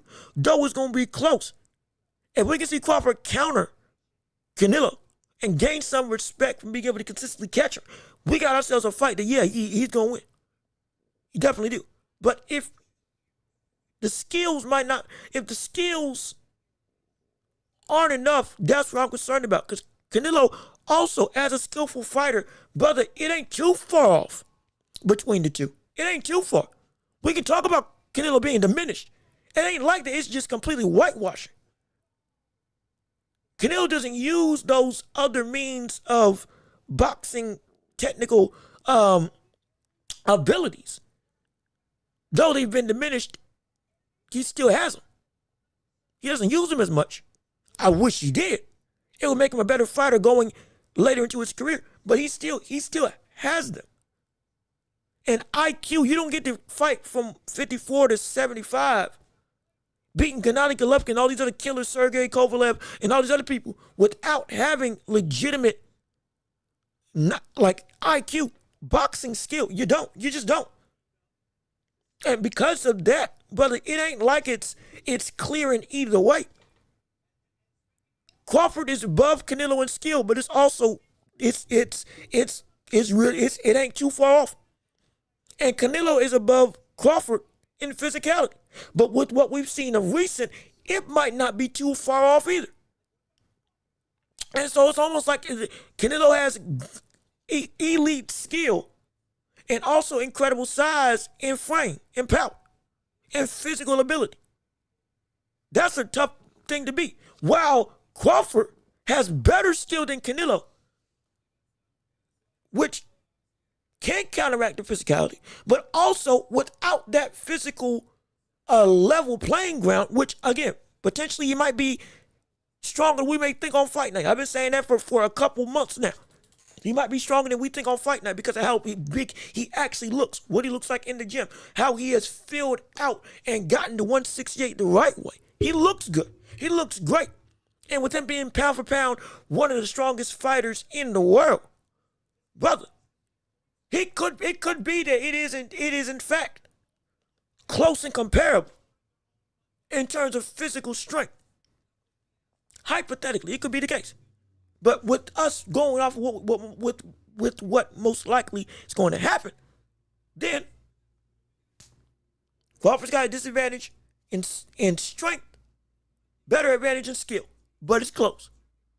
Canelo's got a better advantage in strength, but not an advantage in skill. But again, it's close. And so it's like, it's going to be tough for Crawford to beat Canelo. But Canelo also has a lot of the same tools, though he uses them in different ways, that we see Crawford use. That's the thing. It's the IQ, but it's gonna be a chess match. I can guarantee you that it's gonna be a chess match of the highest proportions. But at some point in time, it's gonna turn into a knockdown, drag out brawl.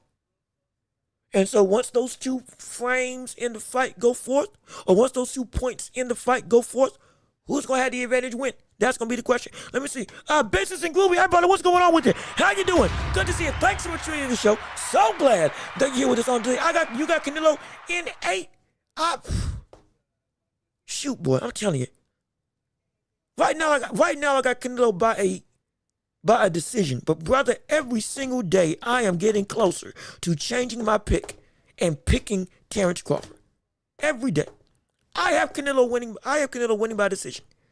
But, brother, I am getting closer and closer every day to changing my pick to Crawford. I'm telling you. The more I'm looking at what Canelo does not do, and the more I'm seeing what Crawford is able to do with his legitimate ability. Though, again, Magomedov wasn't a great tell as to what he can do against bigger opponents. Canelo also is not Magomedov at all from the standpoint of herky-jerky, unpredictable style. He's tougher to beat, better fighter. Stylistically, he's more easily able to be handled. That's where I'm thinking, hey, but if anybody can make a game plan coming up from 154 to 168 and implement that, it would be him. It would be him. And so I'm just every day I'm getting close to changing a bit. Let me see.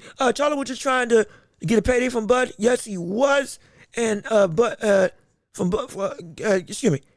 was trying to get a payday and run. And run from Bud, taking all his butts. That fight was supposed to happen, wasn't it? Dang. And he ain't fought since. Dang.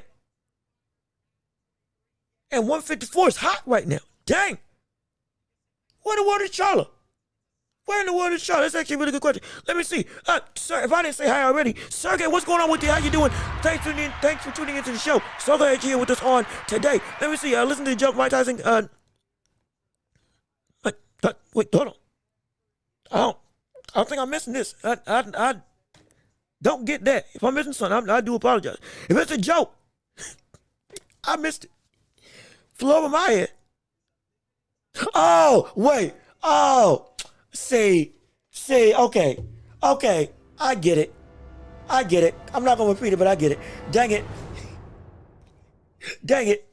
Shoot, you got me. I'm glad I didn't read it off. Okay, we tried to be brand friendly. Listen, the haters said that every time Bud fought. Yeah, they did. And hey, Bud could put the haters wrong again. And so if Bud doesn't slow down or rush himself by putting on weight, Bud wins. I don't think all right. I think the speed's gonna be fine. I think it's more so the application of his gameplay. That's my thing. But the application of what he does in the fight, more than what he's going to do. Now again, we talked about it. It's getting that much muscle is like driving a new car. You don't know how it's gonna handle. So you're gonna have to figure out, okay, how do I operate in this new frame of engine? Like with the car, acceleration's different, turning's different, braking's different. All of it's different. Handling of the chassis, the ability to turn sharp, how soon you got to stop, all that stuff takes into account when you're driving with a new engine under a hood. This is what Crawford is doing. Handling of a car. Canelo's been handling this car, this muscle car, for years now. He's comfortable with it. He's a full-fledged 168-pounder. And he has grown into this division. Similar to what happened with Usyk right now. Full-fledged heavyweight. Crawford can handle the car. But it's going to be an adjustment. But I think he's going to be able to adjust to it well. What is going to be a factor, though, is the implication of how Crawford fights. And that's going to be, is he going to just box Canelo? That's the question a lot of people have. Is he going to just box Canelo? Is he going to just try to fight on the outside? Is he just going to try to use footwork, skill, technical ability, time, not even timing. Well, yes, timing, but more so length to be able to keep Canelo off of him, use the whole of the ring, and box like the technical savant that we know to get to a victory? Or is he going to do what we know Crawford always does, which is think, fight, and then brawl, and go to war, because he's a dog. At every fight we've seen with Canelo, or with Crawford, at some way, shape, or form has turned into a dog fight. Somewhere, even the Magomedov fight. But in them last 3 rounds, when Crawford fully felt, okay, yeah, I got him, but he was fighting Magomedov on the inside. Shoulder to shoulder. Short hooks, short straight rights. Switching stances, left straight, uppercut. Muscling Magomedov back. He turned it into a physical war of attrition and a legitimate war of dog eat dog. That's how he is built. It's how he's wired. It's how he is made. It is how he is constructed as a fighter. He can't help himself but wanting to turn it into a fight. He can't. It's part of what makes him him. Without that aspect of him, he can't be the Crawford that we know. And if he is going to fight like that, can he withstand the punishment? Is it going to be a situation where, hey, that Magimov fight was indeed a notion of what was to come with bigger physicality going up against Crawford? You can't be the same brother no more, hypothetically. Or could it be that all of a sudden that we see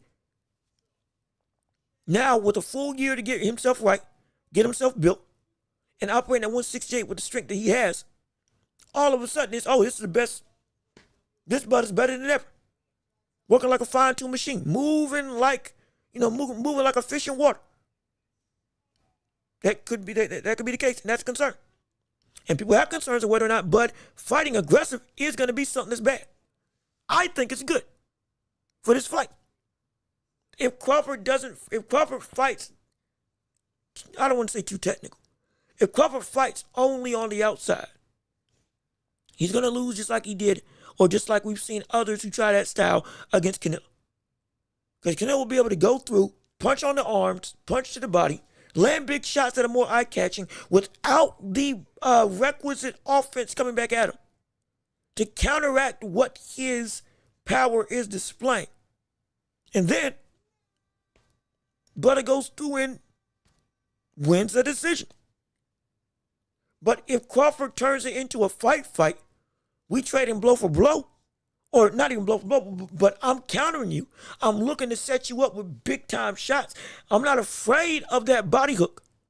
I'm not afraid of that left hook. I'm not afraid of that hook to the head. I'm not afraid of that straight right that you can land. I'm not afraid of that uppercut. I'm not afraid. And he fights like it, which most likely he will. There's going to be people saying, hey, brother, that's the wrong decision. I think that's the right decision. Because also, not just will it open up opportunities to land damage on Canelo. Not only will it give you a chance to gain respect from Canelo and hypothetically make that brother have to really think about what he's going to do. And delve into a bag of technical ability that, again, while he has it, it is diminished and he ain't going to it in a minute. Also, it could be a situation where the gas tank of Canelo bottoms out. Don't forget, that's one of the biggest issues with Canelo, is his gas tank. He doesn't like runners, and off the backs of the fight with Bivol, while again, he still can go for 12, there is a concern that you put a relatively good high output against Canelo. By the time the later rounds come into play, he's gonna be feeling it ain't the same. He's also got to be smarter with his own body because he is older. He's 36. Still in his prime of getting at the tail end. He can breathe heavy, as we saw with Bivol. He can get winded. He can become frustrated. And that can delve into his game plan unraveling. We're looking at the likes of Crawford, or at the likes of Canelo.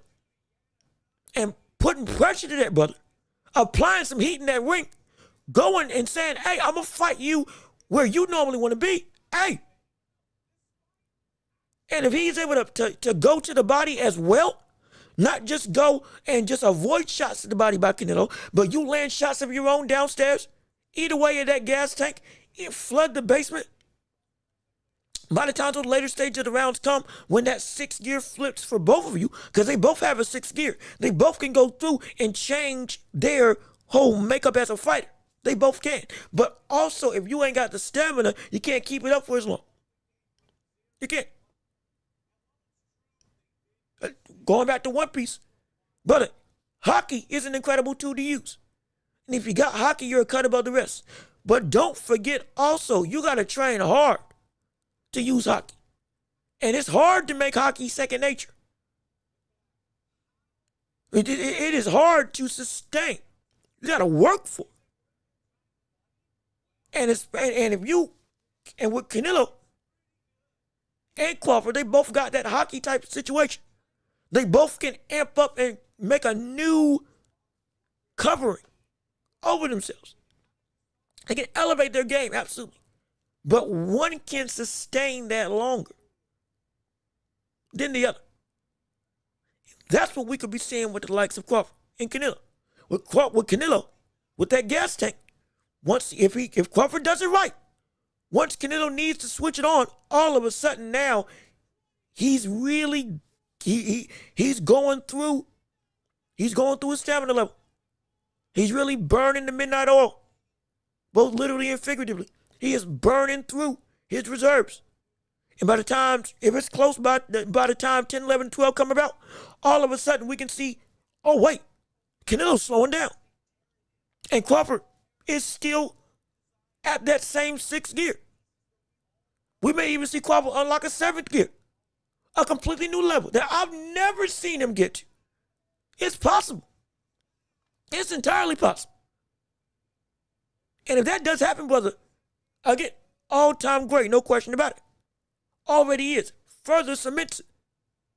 But that is the risk-reward level for if Crawford does become aggressive in this fight. But there is a note, but they understand it's not bad if he tries. The risk is he gets knocked out. Well, if he fights too much on the outside, if he tries to be oh so technical from the standpoint of he is going to not put any risk of going in and getting some damage, he's going to be Charlie all over again. But this time it's going to end with Crawford getting KO'd. Not because Crawford's got a worse chin than Canelo, but with how I think Canelo's going to fight as well. He's going to be looking to hurt. He's going to be looking to hurt Crawford bad. And he's really going to be looking to end what he couldn't end in that fight with Charlo. I guarantee you he ain't going to let, especially off the backs of this fight with William Scaldy, he's like, I hate runners. But he's going to look to end the show. We can say he may not have power, but he is going to look to end that notion with this fight with Crawford. He's going to look to knock out Crawford. If Crawford is too defensive, it's going to be an easy time for him. But if he's able to not just go tit for tat with Canelo in his offense, but genuinely use his countering ability, just like he did with Spence, to not just sit in the pocket, but to tag and be better than Canelo. That he's got a great chance at winning. He does. He definitely does.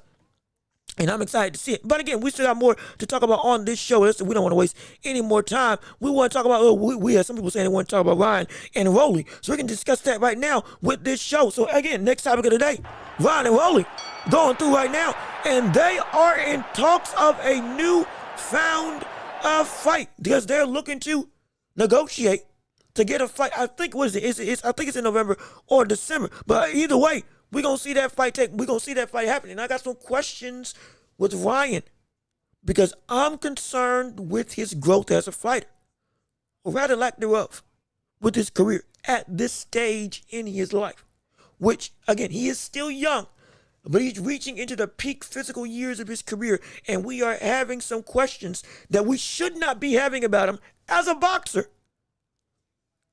Not negating, but adjacent to all the other stuff in his personal life. As a fighter, there's some concern this brother, you ain't where you're supposed to be. And that Romero fight has us asking you, hey, are you really going to be able to elevate to where you can be? Or is this just who you are now? And it's going to be a situation where, hey, hype job, lots of fame, lots of acclaim, but no real substance. Because now we know what you really are. But let me see, how much of the size difference do you think will work against Bud? So, and again, granted, we are switching gears, but the size, let me see, how much of the size difference do you think will work against Bud? It can work a lot. It can really work a lot. if Bud is indeed not as much of the physical behemoth that we think, it can work a lot. Because Canelo, again, has moved people at 175, pushed them back, has been the smaller fighter all his life, and is legitimately a tank of a human being. Forget punching strength, just straight up strength. Controlling Crawford is one thing that Crawford always does. And again, I know we're moving on, but we'll just touch on this last question since we got Mike Concho. Also, Mike Concho, hey brother, what's going on? I almost forgot to say hi. How you doing? Good to see you. Thanks for tuning into the show. If you haven't already, leave a like on the stream. Share the show with everybody you can. Hopefully enjoying the conversation. I want to keep on hearing from you all in your viewpoints. But to answer this question real quick before we move on, Bud and his size, he is all of Bud's career. He's been dictated or has been wanting to overwhelm his opponent with physicality. Be the bigger man in the ring regardless of what you do. Be the bigger man in the ring regardless of how big you are, regardless of your resume, regardless of what type of attributes outside and inside the ring that you bring to the table. He wants to fight like the bigger man. Oh, well, it's your first time here. Hey, brother, I'm so glad you're here. Welcome to the show. We do this every Tuesday, Thursday, and Friday, covering the world of boxing and beyond. Right now, we're covering boxing specifically, but it's like, predominantly, we're a boxing show. But yeah, it's what we do. And if you're liking it, we want to hear your thoughts. We want to hear your opinions. We got a portion at the end of the show, championship rounds, where we go through and we let you all drive the conversation and ask whatever questions that you want. Absolutely. If you want to subscribe, hey, feel free to subscribe. Come join this empire that we got. And hey, stick around because I think you'll enjoy it. Absolutely. But let me answer your question real quick before we go into the next topic. Crawford wants to fight like the bigger man in every fight. He wants to be able to be the dominant entity that makes his will be imposed on whatever opponent he fights like. With that being the case, going up against Canelo can negate that exact will. He can negate it. Canelo can negate that same mentality, that very mentality that has made Crawford the Bud Crawford that we all know and love, that we all see as one of the best of all time. Because Crawford will not have the ability to fight like the bigger man. Now, Crawford has said in interviews, I'm not looking for the knockout. That's fine. He might not be. But he's still looking to fight like the dominant force in the ring. He does not want Canelo, or anybody for that matter, to come in the ring and think you can muscle me around and do what you want with me. I'm going to show you, not just with my talent, but with a dogged mentality. I'm one of them ones that you don't want to be about. You don't want to mess with me. I will cut you. And I will throw you out a window. Again, proverbially. Or figuratively. And that means I will be able to physically control you. He did it to Sean Porter. He did it to Errol Spence Jr. He did it to Kell Brook. He did it to Postal. Ricky, I think was it Ricky Burns as well? He did it to everybody. Gamboa, he did it. It's one of his biggest and first big tests in his career. Or one of the bigger tests in his career early on. Who was undefeated, though he is coming off a layoff, was still looked at as a bad brother in Gamboa. Way before Tank fought him. And he had him after getting knocked down. He grew in that fight. He has been able to physically demand whatever he wants inside the ring. That is what Crawford builds his entire fighting style off of, from the standpoint of outside of just the stylistic nature of being a fighter who can counter you, can fight with both stances, the best switch hitter we've seen in boxing since Marvelous Marvin Hagler. Outside of being able to outthink you and to pick you apart, he is going to show you you're not me and I can control you in any way, shape, or form I want to. Canelo is the boxer who can negate all of that because of his own physical capabilities. similar circumstance of being a smaller man in the ring. But he's been like that his entire career. Being able to be having molded muscle. And by that I mean he has more than just grown into the 168-pound division. He is a 168-pounder. It's old muscle. It's muscle that it has been worked on for years and years and years. And it's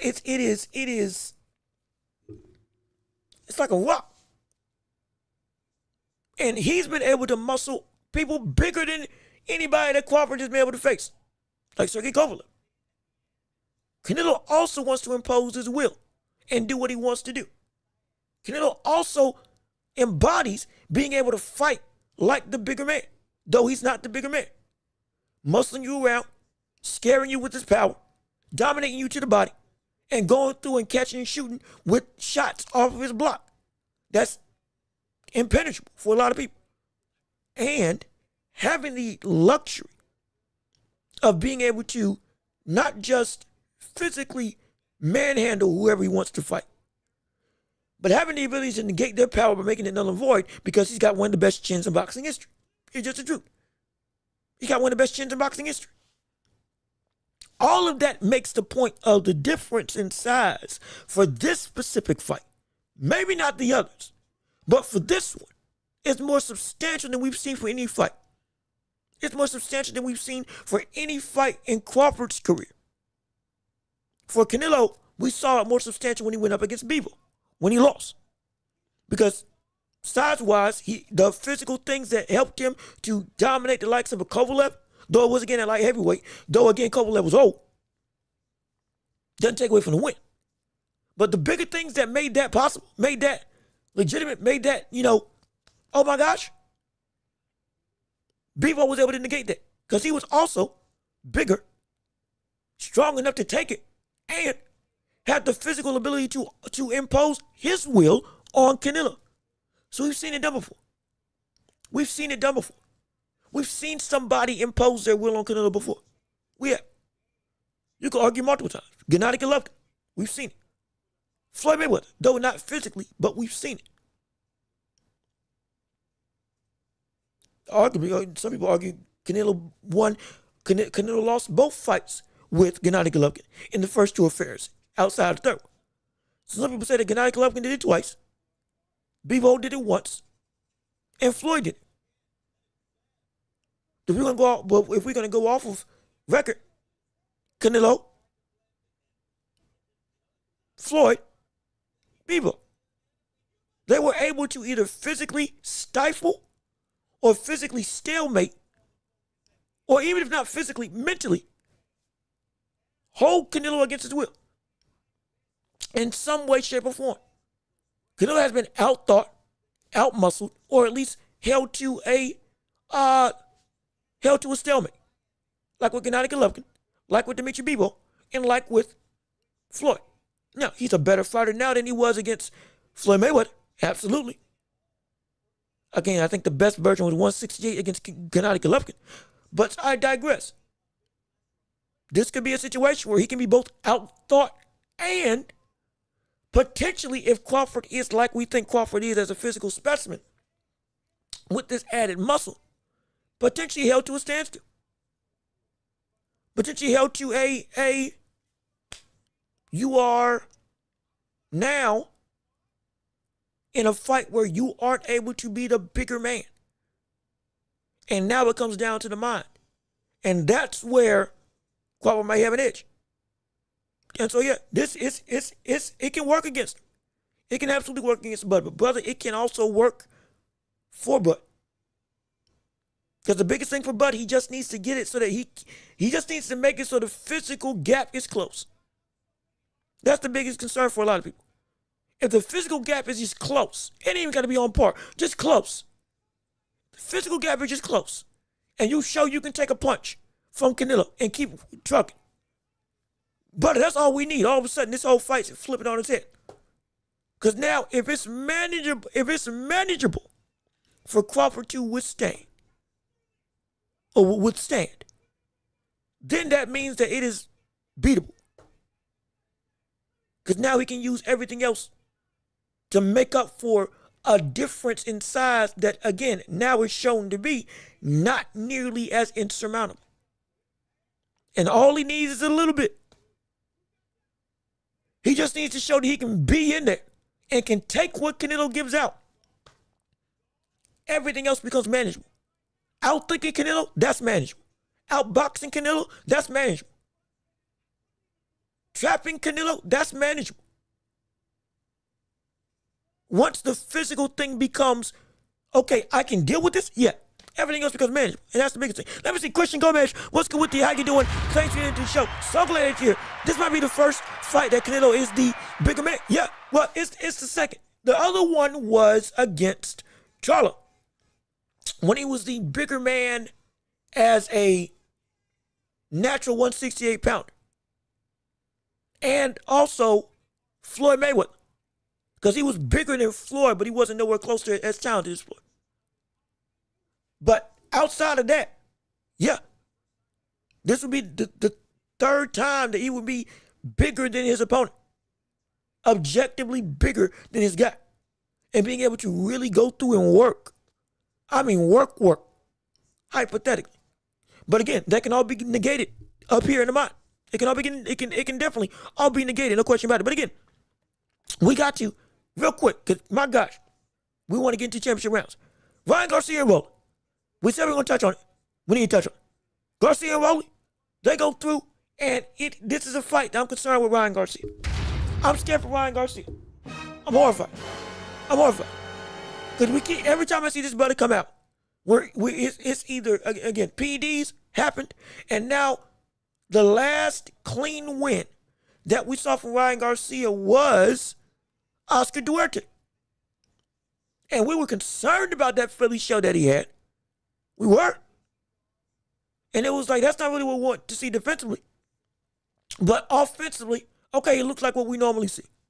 Against Ryan Garcia, against Devin Haney, boom, comes up, shows out, but pops dirty. So the performance is up in the air. I was saying that the only way to beat Devin Haney would be to fight him like he did, and he did, but still, he popped. So regardless of which, can't really throw that into the pot of real good, what's the word? Of quality critiquing. But with Rolly, but you got outboxed by Rolly. You got outboxed by Rolly for nearly the entirety of the fight. For almost 12 rounds, you got outboxed by Rolly Romero. Of all people, Rolly Romero, which again, I can't speak bad on Rolly no more, because he shut me up when he beat Ryan Garcia. This is literally all I can do.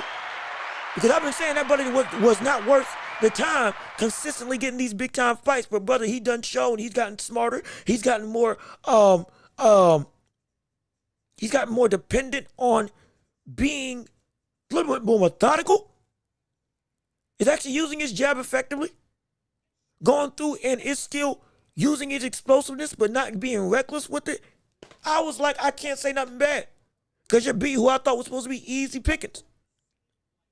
Oh, you beat a man who this fight was supposed to be easy pickings for Ryan Garcia on the side of you. You've elevated your game. Rolly got better. Rolly improved. Rolly got smarter. Rolly got more fundamentally sound. Ryan Garcia did not. And that's been my concern for the past, 3 fights since the fight with Tank. Where is the use of, where is the visible elevation in your game? Nope, wrong button. There we go. That's awesome. Where's the elevation? Where's the improvement? And what can you do off the backs of this fight with Rolly? Because, full disclaimer, he was hurt. He did have to get hand surgery because he had injured injured his wrist, I think, in that fight with Rolly Romero. I'll capitulate that. I'll give him that. They showed the scar and everything.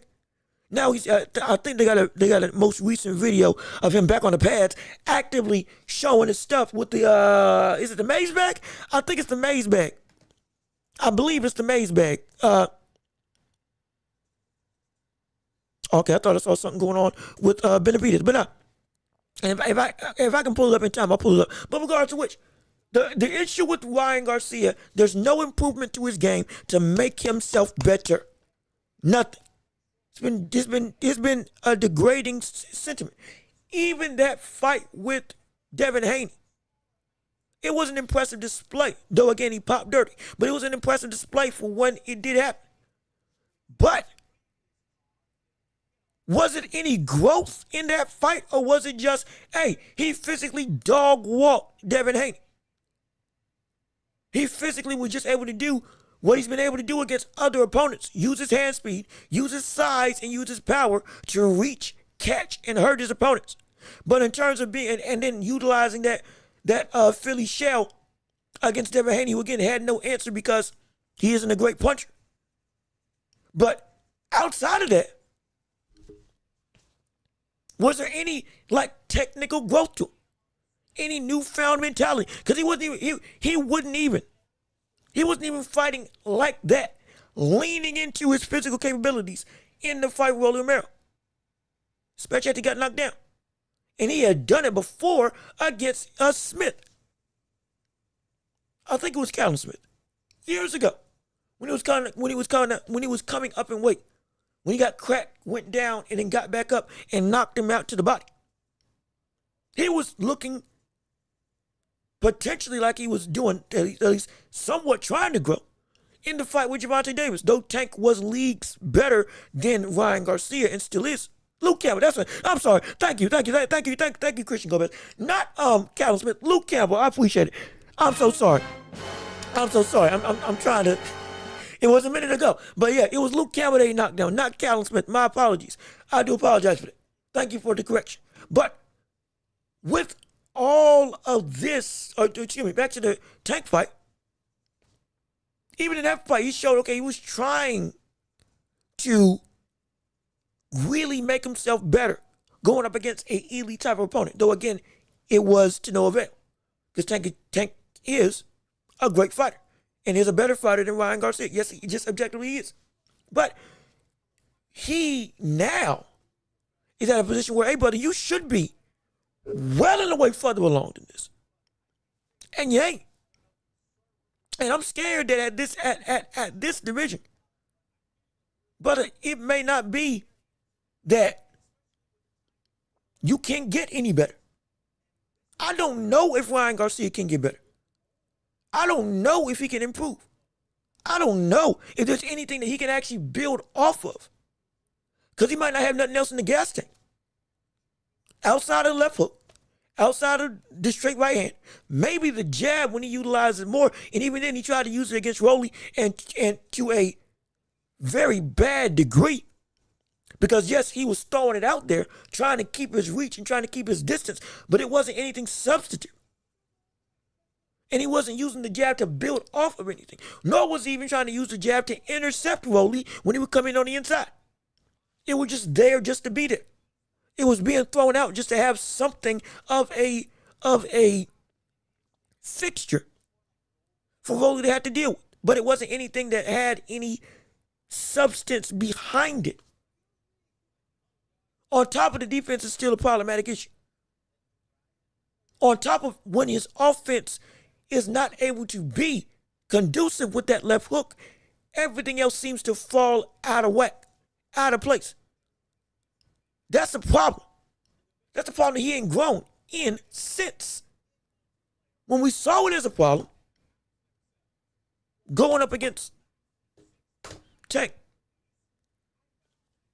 And now we're at a crossroads of Ryan Garcia is at a pitchfork road in his career. This fight, again, is negotiated with. It's still in the potential, it's in the process of potentially happening. They're still going through trying to get, venue, all that stuff with the money and all that stuff. They're discussing it right now. But I'm scared that this might be Ryan Garcia's real last shot at that top superstar level of a fighter. Though he'll still bring in money. As what he's looked at as, in terms of, is there hope for you to get back to that, world sweeping acclaim with your talent backing up the production? I don't know. I don't know. Because with Rolly Romero in this fight showed me something that just doesn't sit right. That I've been hoping was a lie, but is in fact the truth. Ryan doesn't have any growth to him. Ryan doesn't have any other means of success. Ryan has no other, forget game plan, but he ain't got nothing else to actually train to become better. And it's baffling. And maybe it's coaching. Maybe it's Derrick James ain't doing good. Maybe it's his last trainer, or who might have been still been Derrick James, somebody else that just wasn't working. Whatever the case may be, he needs something. Because right now, these performances with Rolly, if he rematches Rolly like it looks like it's going to happen later on in the year, if he goes through and gets another fight with, I want to miss Devin Haney, but even then, depending on how Devin Haney looks against Brian Norman Jr., but that could be a completely different fight. Hypothetically, there's no growth off the back since Rolly lost. There's no growth of what Ryan has in his arsenal, and there's no signal that he's trying to improve something better outside of going with what always works. I can land the left hook. I loved it. But if you want to get a title, if you want to be able to reign and reach the zenith of where you are supposed to be with how your career started with, you were supposed to be our modern day Oscar De La Hoya. Great fights, going through fighting everybody, and you are able to sustain yourself at the top of the mountain instead of just being there as a name but not being there as a talent. There's a difference. It's not the same to be there as a name versus being there as a talent. You got to have some talent. You got to have some level of nuance, some level of improvement, fervor, fire. Something with all the physical gifts that you got as Ryan Garcia, Rolly should not have been that much of a Rubik's Cube to figure out. And this is not disrespect to Rolly. This is understanding the speed, the size, the strength of Ryan Garcia. The right hand that can be a lethal weapon if he relied on it more. The jab that could set up an uppercut. A long uppercut at that matter because of how big he is at the division. Fighting in the clinch and using the clinch to your advantage to be able to run through and really control your opponent. Forcing your opponent to go where you want him to go on the inside. Having your own ability to have a physical dominating standard that can make you incredibly destructive for the world. It can't. It's right there. The physical gifts and tools are right there to expound and make you so hard to stop. To the likes that Rolly should be an afterthought. To the likes that you could go and give Devin Haney cleanly, you could give Devin Haney a world of trouble, a world of pain, a world of hurt. You really can. Again, clean. You could. But this man is just not able to create anything else about his game to be something better. It's the most frustrating thing in the world. And if he loses to Rolly again, superstar to star, just like that, downgrading not just in your own viewpoint of what you are in the division, but a downgrade in your ability to sustain yourself as a huge marketable name. You're still gonna be Ryan Garcia. It's still gonna carry some weight. Ain't gonna be nowhere close to where it should be right now. Even where Ryan Garcia is right now is a genuine far cry from the Ryan Garcia that we should be witnessing as a global superstar. And he's still a big name even with this loss. It should be even bigger. It should. Even with this loss, it should be bigger. But it's because of his lack of growth has led to his lack of being able to get the victories that he deserved to have and to get the shine that he needs. He's got to get himself right or he's not beating Rolly. He's got to use his jab with some substantive setup or he's not beating Rolly. He's got to get better defensively or he's not beating Rolly. He has got to use his size to dominate Rolly, or he's not beating Rolly. He's got to rely on something other than the left hook. He's got to use that right straight. He's got to use a right hook, an uppercut, a feint to step in and then land something. Any of those things can help while still utilizing your length. But you can't be so strict, or you can't be so contained with just the left hook being your only weapon of mass destruction with all the other tools that we know you have, and then you can't adapt when somebody nullifies that one punch. That's just that's just bad boxing. That's not sound. That's not going to sustain it. It ain't going to help you. Not at all. Let me see. Ryan and Romero has the same style. Ryan just faster, in my opinion. They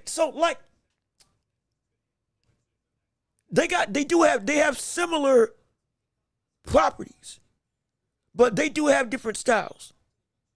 They got different styles. Rolly Romero is more so of a twitchy, explosive, come forward, boom, boom, boom, three or four punch combination type puncher that wants to use, again, when he can, his speed and his size to catch you, rock you, and then be able to tee off on you. Ryan Garcia is more of a tall fighter that uses his raw speed, not necessarily foot speed, but hand speed, raw hand speed and length to catch you with one clean shot that you don't see coming.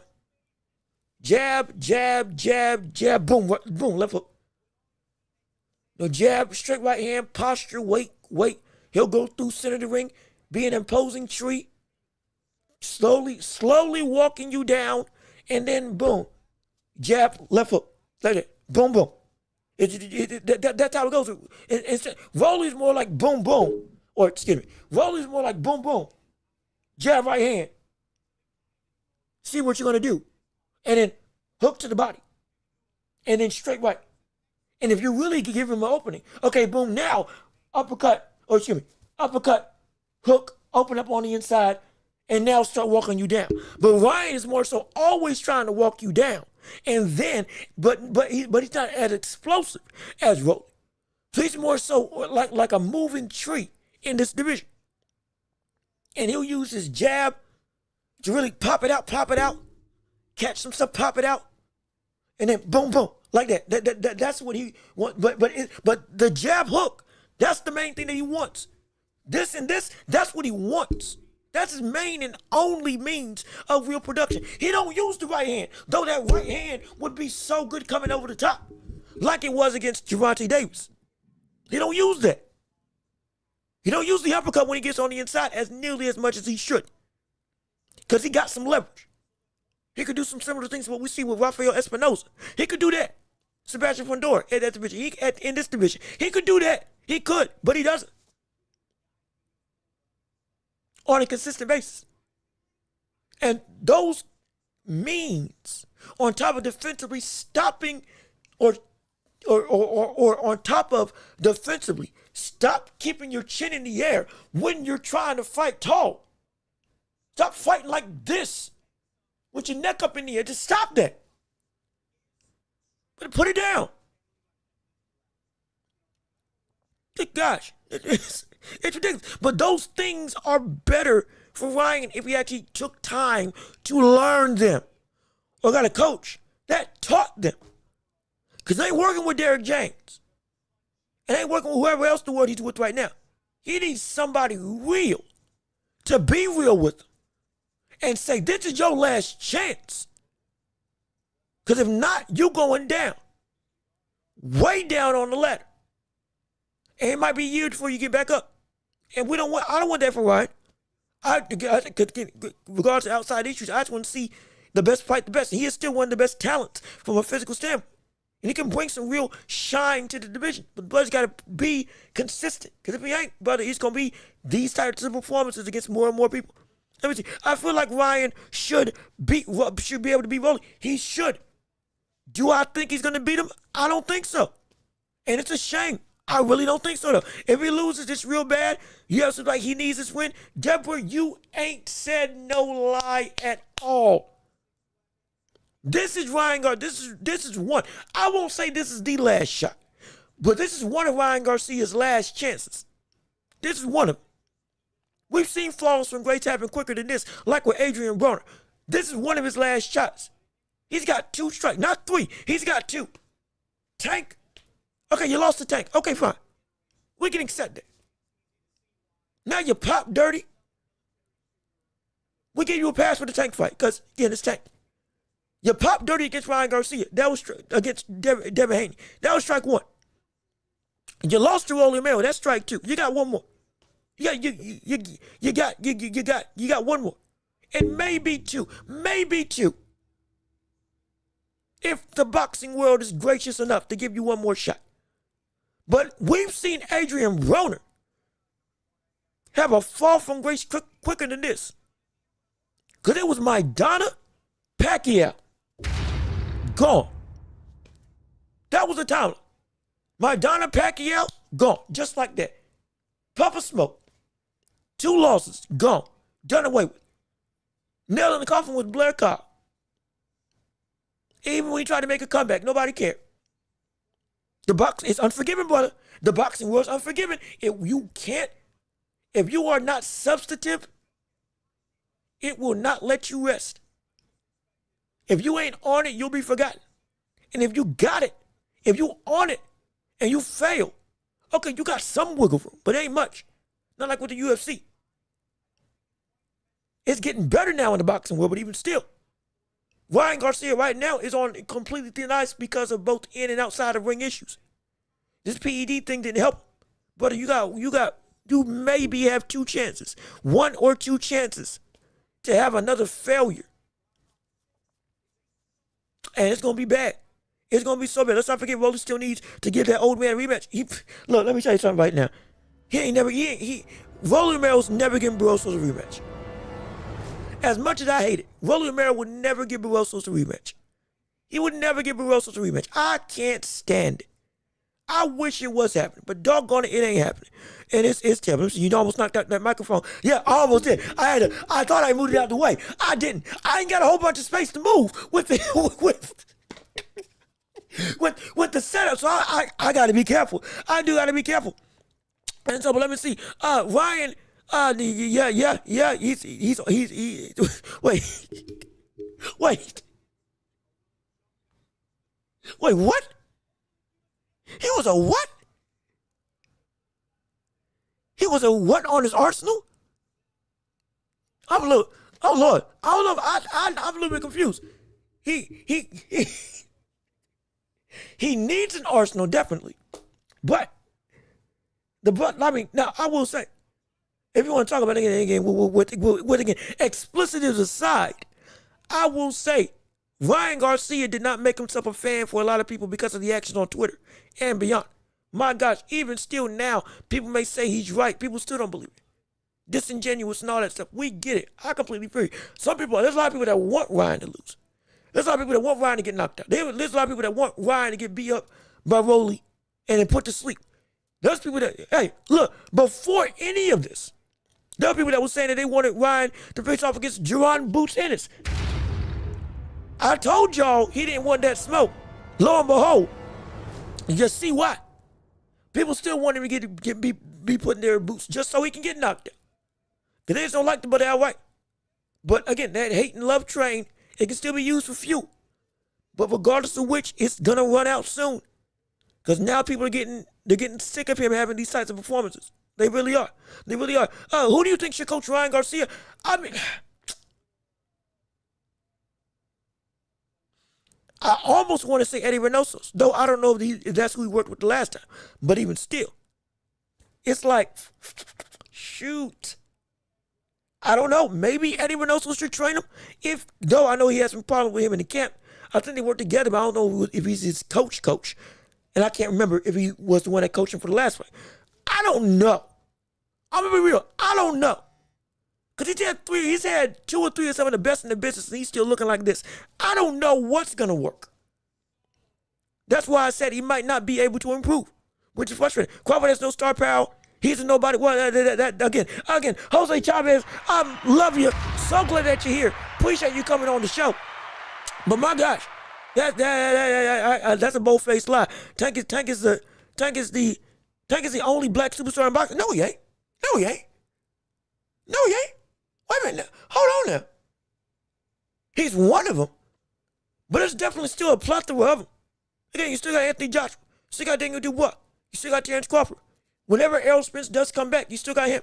You got people like on the come up, Bruce Carrington. Though we have some people with some gripes with him. You got Bruce Carrington. You have Keyshawn Davis. You got Abdullah Mason. You got Shakur Stevenson. That's just on the top of my head. Oh, Shockey Foster coming up. You got a lot. There's a lot of people that can really do some great stuff. Let me see. I just became a fan of the show. Hey, I appreciate it. Hey, brother or sister, everybody, thanks for tuning in. And thank you for subscribing, Deborah. We appreciate it oh so much. And I'm glad you like it. Actually, hold on. I think I missed it. Somebody else joined the fray. I think somebody else also subscribed. No, it wasn't you. Wasn't you. Somebody else came to, was it, good gosh, I think I might have just overlooked that chat. Was it Mike? Oh, shoot. It was Mike Huncho. Hey, brother.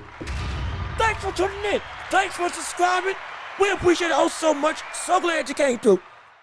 And, hey, if you want to keep on joining the Empire and you ain't already, go ahead and hit the subscribe button. Come join the show and come join the Empire, and we appreciate it oh so much. But let me see. We need you. Well, before I even continue, because I think we covered everything with Ryan Garcia. Is there anything else? Okay. Real quick, this is going to lead into the championship rounds, because we don't want to waste no time, and we know people, got to go. So we're going to do the last topic of the last topic of the designated topics of the show.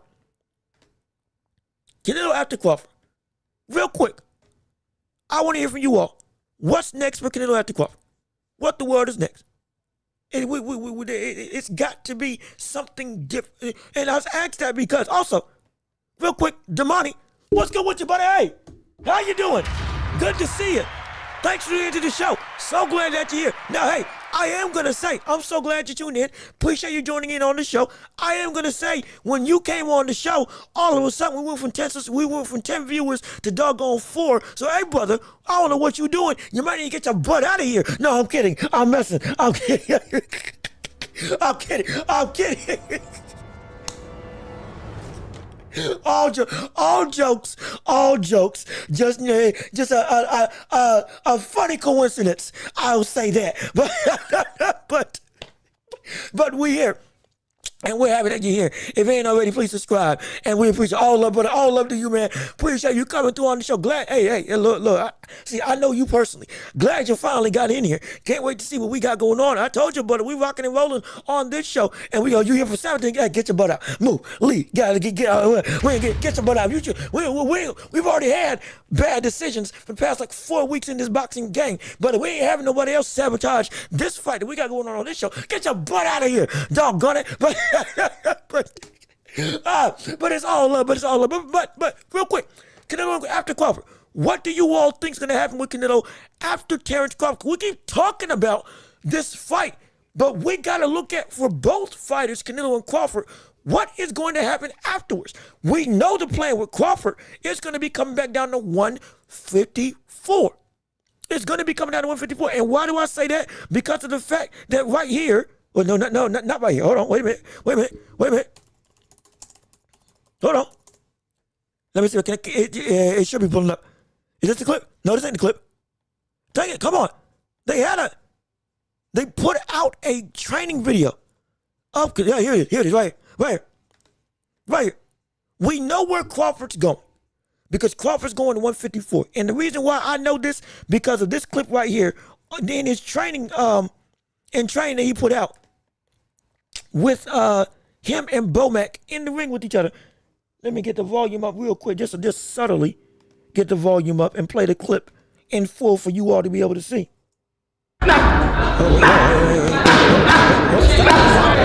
Stop. Can y'all see? Let me make sure y'all can see. Okay, y'all can see. All right, so yeah. So real quick clip with Bomac and Crawford training with each other inside the ring.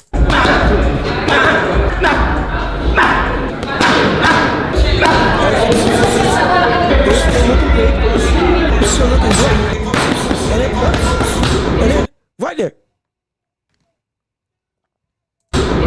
Nope, not, hold on. Right there.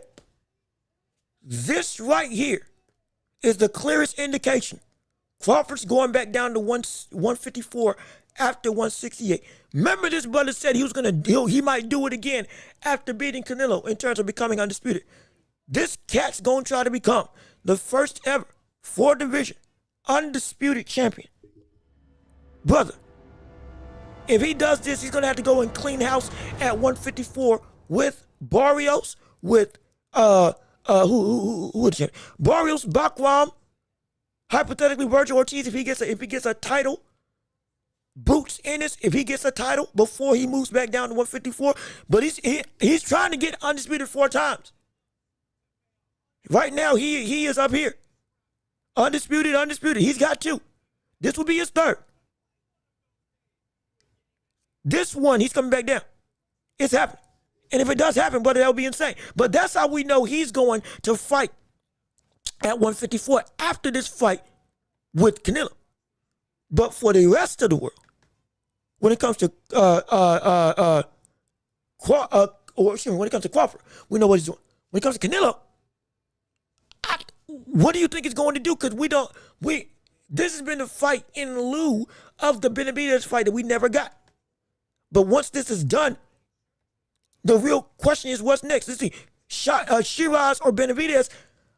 I want to say that I know Shiraz is a definite. Absolutely. Which is great. Understand. But what if we see him again not fight Shiraz? What if we don't see him fight Shiraz? That's the thing. And it could be Benavidez and Shiraz. Because the question is, since Shiraz brings the same advantages that Benavidez does, he is an inch taller with an inch longer reach. 6'4", Benavidez is 6'3". Oh no, Benavidez is 6'2", Chavez is 6'3".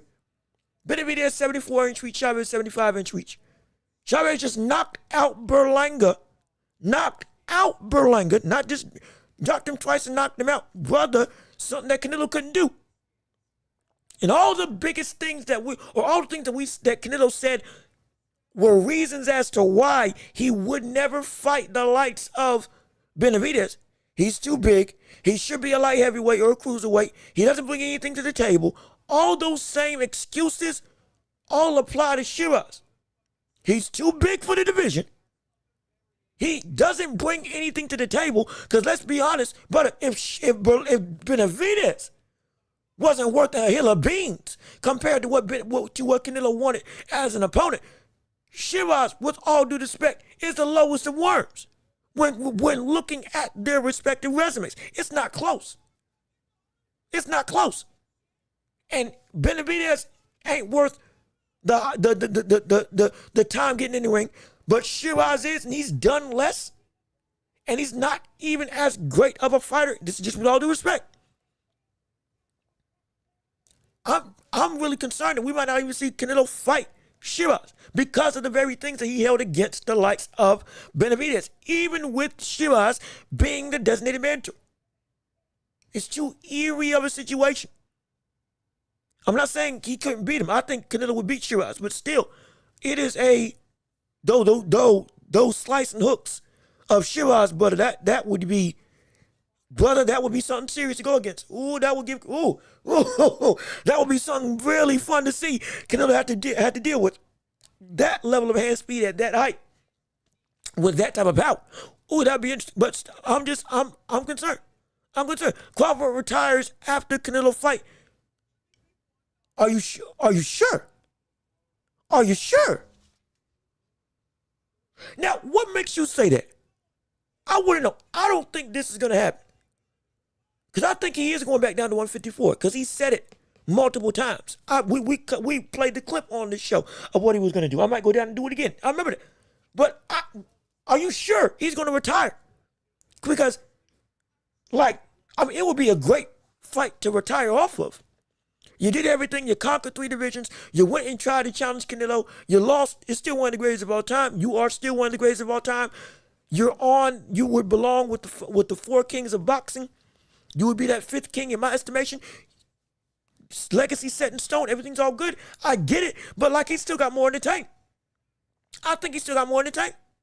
Especially with he still got some beef with Charlo. He still wants titles at 154 unless I've seen something change in his own mindset. And so I don't think he's retiring after Canelo. If he does, I would be shocked. I really would be shocked. Because he seems that he's still got that hunger, seemingly, from what we see him or from what we have in talking about him. He still has that fire in him. But I don't know if he retires. I don't know. Canelo versus Jake Paul is the only mega fight left. Well, Jake Paul's fighting Anthony Joshua. So that's the mega fight right now. Or at least that's being negotiated with. And that fight, he's going to die. He's going to die. He's going to die a quick and brutal death. It's going to be worse than what you saw with Francis Ngannou. You thought Ngannou, who didn't move for upwards of 3 minutes, you thought that was bad. But Jake Paul was going to be put in a coma when he fights against Anthony Joshua. I guarantee you. I promise you. I promise you that. And so, let me see. Jake Paul after Crawford would be a shame. Yes, it would be. It would be so bad on so many others. Lord, I hope and pray that don't happen. We already had a scare with Tank and Jake, which hypothetically, understand that fight can still happen. Even with all the drama right now, that fight can still take place. It can. Down the line in the coming years. You think I'm playing? I'm not. It's the worst thing, but it's the worst thing. But it's the real thing. That fight can still happen. I hate it. I don't want that, but good gosh. It's Lord, it can still happen. My word. But let me see. He can do it. I think he can. Now I will say the biggest struggle is going to be Virgil Ortiz and Boots. He can handle Sebastian Fundora. Oh, yes, he can. Because he fought another similar big, huge fight. I think it was Victor Postal, who was huge. And he was able to beat him. So he can handle Fundora. He can handle Fundora. In fact, real quick. Let's go down the list. And also, while I'm getting that list up together, OG Blaze, hey brother, what's going on with you? How you doing? Good to see you. Thanks so much for tuning into the show. So glad you're here with us all today. Please leave a like on the stream. Keep on sharing the show. Again, I almost forgot to do my shameless plug. We are funded by you. We ain't monetized it yet. We're getting there into the process of doing all the whatever the word you need to do for that thing. We're in the process of doing that now, thankfully. But while we're waiting, if you want to support and give to the show, Cash App and PayPal, links in the description. Normally that would be super chats or whatever the case may be. We ain't got that right now. Again, we're young, we're growing, we're still evolving as a community. But if you want to give and you want to support anything we'll do, we appreciate it so much. And we can help keep the lights on, keep this show going, and to help us invest back into the show to make it bigger and better for you all to enjoy, because that's what you all deserve, absolutely. But let me read what your comment is. You tell us when was the last time Benavidez KO someone. You got a different standard for Canelo. No. Hold on. Wait a minute. Wait a second. I have no different standard. But I said that Benavidez hadn't fought nobody since he got up to. I've said this in the past. Since he got to light heavyweight, he ain't knocked down nobody. He ain't knocked out nobody. He beat up Caden Plant, the Kingdom Come. He didn't knock him out. The last buddy he knocked out was Boo Andre. I remember when Andre quit because it was too much punishment. Absolutely. Though he's gotten stoppages all throughout 168. That's undeniable. We can track that. His last couple fights at 168, he at least got a knockout, if not a bludgeoning display of people that were just too strong for their own good, like with Caleb Plant. But he was stopping folks at 168. At 175, he isn't. It's the biggest reason why it's a big bet going up against Archibald BF, Dimitri Bivol, even a Callum Smith as potentially he's talking about, even Anthony Yard, who's fighting next, who is one of the most powerful punchers at 175, who gave Archibald BF all he needed or all he could take in his fight before ultimately getting knocked out and stopped. That's dangerous. off the backs of him not having power. But that's what makes Benavidez great. Without power, Benavidez has become a better fighter than he was at 168. His defense got better. He's using a high guard, cross guard, and better head movement. He got caught by David Morrell twice. One of those times was after the bell. We remember that. The other time was off the ropes when Morrell threw a short hook or a short right hand that caught him and rocked him. He recovered immediately and then won the round. But still, he got caught twice in that fight with David Morrell. That means that for 10 rounds, Morrell didn't land anything of significance while David Benavidez threw upwards of 800 punches.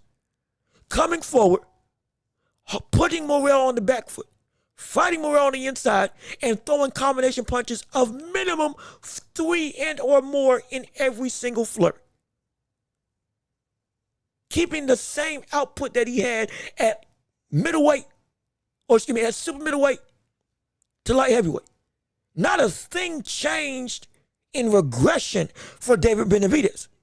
Everything got better for David Benavidez once he got to 175 because he couldn't rely on just being bigger than his opponents, and he did the work to become a better fighter. Even Bevo, way before he ever moved up, gave Benavidez props. Hey, brother, this cat's going to be a killer. He sparred with him, and he was like, hey, buddy, this cat, he can be something serious. And he's living up to that level of hype because he is actually evolving as a fighter. Because his deficiencies now without power are not an issue that he's only relying on. This is what makes a great fighter. The little things that you do and your ability to still be who you are, even when the biggest aspect of you is not able to be the same dominating, completely overbearing force. That's the thing. When George Foreman lost his mobility, but he doubled down on defense and learned from Archie Moore and got better at being able to fight stationary rather than walking people down. Canelo, when he got older, the brother stopped using the head movement as much and then transitioned his guard to a high guard. One of the best high guards in the game. Catch and shoot, change his style instead of slipping and countering. We've seen Floyd Mayweather. Hands got brittle, couldn't punch nobody, which was one of his best attributes, knocking folks out like he did to Diego Corrales, like he did to Ward, like he did to Arturo Gatti. The cat was a killer. When he couldn't do that, guess what? He adapted. And he changed his whole style, but still kept to who he was. That is what we see with David Benavidez. That's greatness. That's greatness. That's why it ain't a different standard, brother. It ain't never been a different standard. It's the same standard. Do you win? Do you produce? We still voice the same concerns. Hey, I'm scared for Benavidez fighting against a Yard, a Bevo, and a better BF when it comes to him not having the crack to keep them off of him. But still, he is such a good fighter, he doesn't need the power to still overwhelm his opponents. It's still the same critique. It's the same critique I got with Canelo. Canelo couldn't knock out Charlo. That's the same critique. You've knocked down 3 of your last 5 opponents, and you still couldn't take him out. You hurt Berlanga, and you knocked him down, and he went 12. You knocked down Munguia, he went 12. You knocked down Charlo when Charlo was the easiest pickings of you to do. You were complaining about you not being able to come up the ring against William Skull. Brother, you cut off the ring that night against Canelo. You cut off the ring that night. Yes, you did. You were in his face all fight long. And you still didn't put that brother out. When he had no resistance at all. That tells me that there's something to be concerned about. Ain't no double standard. It's the truth of the matter. It's the truth of the matter. One has adapted better due to them not having power. The other one has regressed. Still great, but has regressed. And now that concern of pop becomes more apparent. And it really became a factor when he couldn't do with the pop what he wanted to do, like with Bevo. When, unlike with Sergey Kovalev, who he did knock out, he couldn't knock out or hurt Bevo. From the standpoint of, put him in trouble. and wasn't able to be the physical advantaged fighter like he always is in his entire career as a hulking, not a tall behemoth, but a stocky behemoth. And we saw what happened when an aspect of his game that heavily inspires his success got taken away. Not nearly as successful. Benavidez is not the same concern because it's not nearly the same problem, or not nearly as detrimental to what he is as a fighter at this stage in his career. That's the thing. Let me see. Let's see what he does. But Turkey's trying to make it happen. But Canelo might do 2 easy fights and retire. He better not. He's getting too much money paid by Turkey. It ought to be Canelo versus Shiraz. If Canelo beats Shiraz, Canelo then fights at 175 and fights against Benavidez. If Benavidez is the champion by that time, even better. If not, still the fight happens. Because it's too big not to happen. That's too big of a, don't let Canelo win. Oh, excuse me, don't let Benavidez beat the winner of don't let Benavidez beat the winner of Beterbiev versus Bivol. Don't let that happen. Oh my gosh. Brother, the amount of insufferable, not insufferable, in the eyes of Canelo, the amount of insufferable noise that's going to come about because people are going to say, you can't, he beat, hypothetically, Bivol for the undisputed title that you couldn't win, and you ran from Benavidez. Brother, that shows me, hey, brother, ain't nowhere to run no more. You better get to stepping and get to fighting. Because now, this brother, for most people, if Benavidez accomplishes that, most people are going to be saying that Benavidez will beat Canelo. I'm already saying that Benavidez will beat Canelo. I fully jumped the gap. I held on to that threshold of Canelo would still be able to beat Benavidez. I held on to that for upwards of 2 years. It was getting closer and closer. And like I've said years ago, the longer Canelo does not fight Benavidez, the more likely it's going to be that Benavidez is going to beat Canelo. Because you waiting him out is only waiting out your own demise. You're getting worse while he's getting better. And if you fight him too late, brother, you're not going to be able to put even your best foot forward going up against what's looking to be a dominant, scary, absolutely horrific version of a David Benavidez who is bigger than just his power. That, you don't want that. You don't want that. You better fight him right now. Because if you keep on waiting, buddy, there's going to be no shot to you. There's going to be no shot. No shot. No shot. And Turkey will probably not pay Crawford if he wants. He ain't got to worry about that because Crawford ain't going to run. I guarantee you Crawford won't run from Canelo. Canelo versus Shiraz would be another Canelo versus Callum Smith. I don't know. I don't know. Because see, the power, or rather the hand speed of Shiraz, brother, that can give Canelo some work. That can give Canelo some real work. Yes, I thought Shiraz lost to Carlos Adames, or at minimum it was a draw.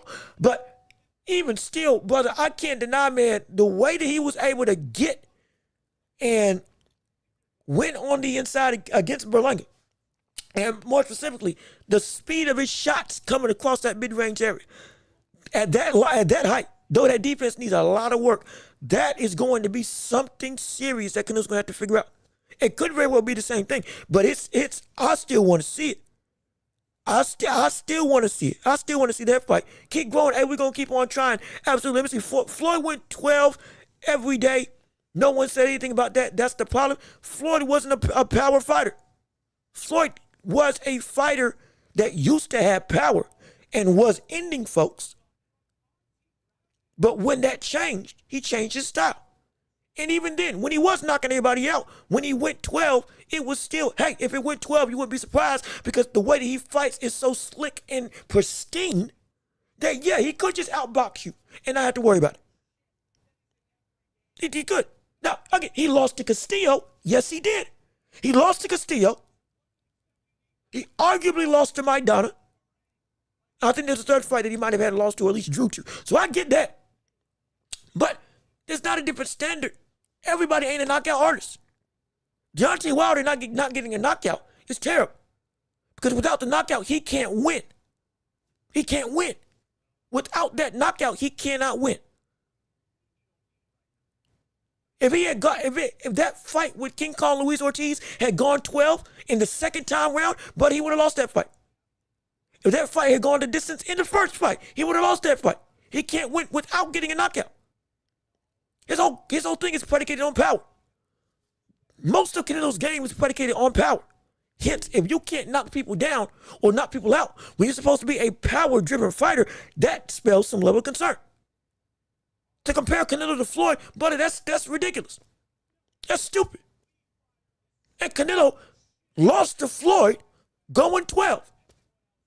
So what? Because Floyd didn't knock out Canelo, all of a sudden it's problematic? That takes away from the win? That eats away from the grandeur of what we witnessed? It's not a double standard. They're two completely different fighters. You cannot compare them from a stylistic standpoint of what you expect. Because how they win are not the same in any way, shape, or form.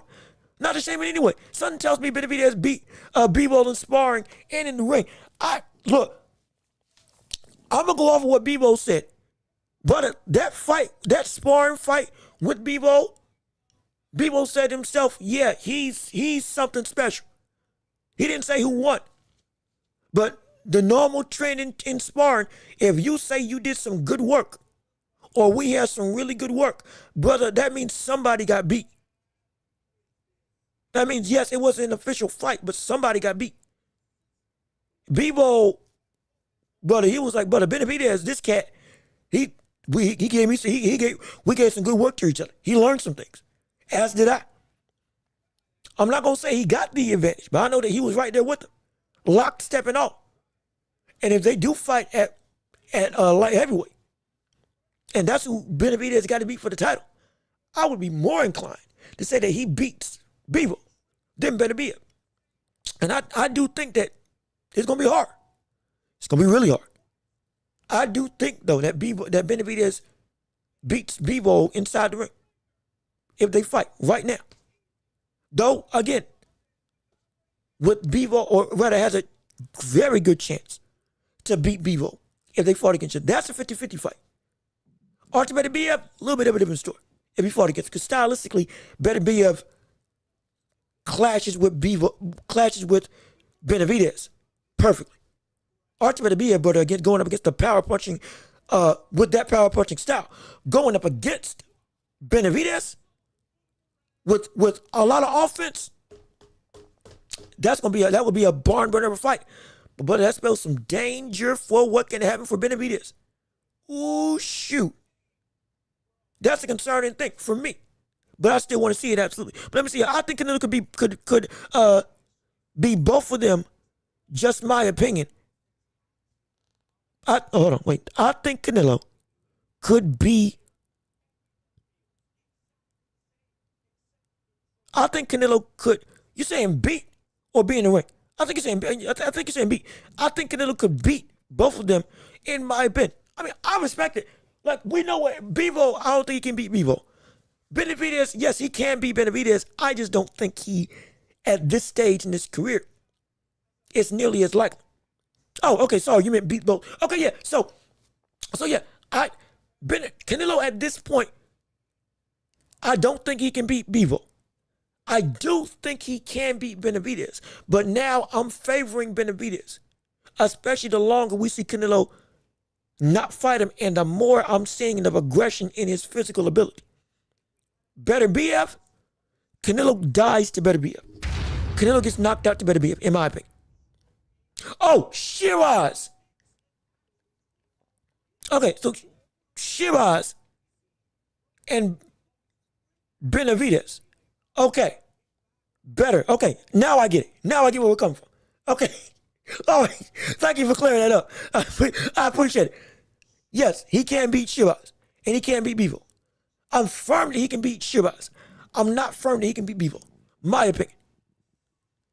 He definitely beat Shiraz as they fight against each other, in my estimation. But I strongly feel he loses to Benavidez, though he can win. I think he loses to Benavidez if he fought him at this stage in his career right now. But let me make sure I'm not missing anybody else in the chat. Also, real quick, since we're going off the rails like this, but we can go through championship rounds right now. So, ladies and gentlemen, without further ado, we here. It's time. Championship rounds. Make the show your own. Talk about whatever you want to discuss. Let's see what you got to say, and let's have your voice be heard throughout the masses. No question about it. But let me see. Let me keep on reading what you all his comments to say. That's true. He should wait. No, he shouldn't. Canelo already peaked, but it's still dangerous. David is still getting better. You're absolutely right. You are absolutely right. How long can Canelo sustain that peak before it ultimately goes? You ain't got it no more. That's the concern. He's still got it right now.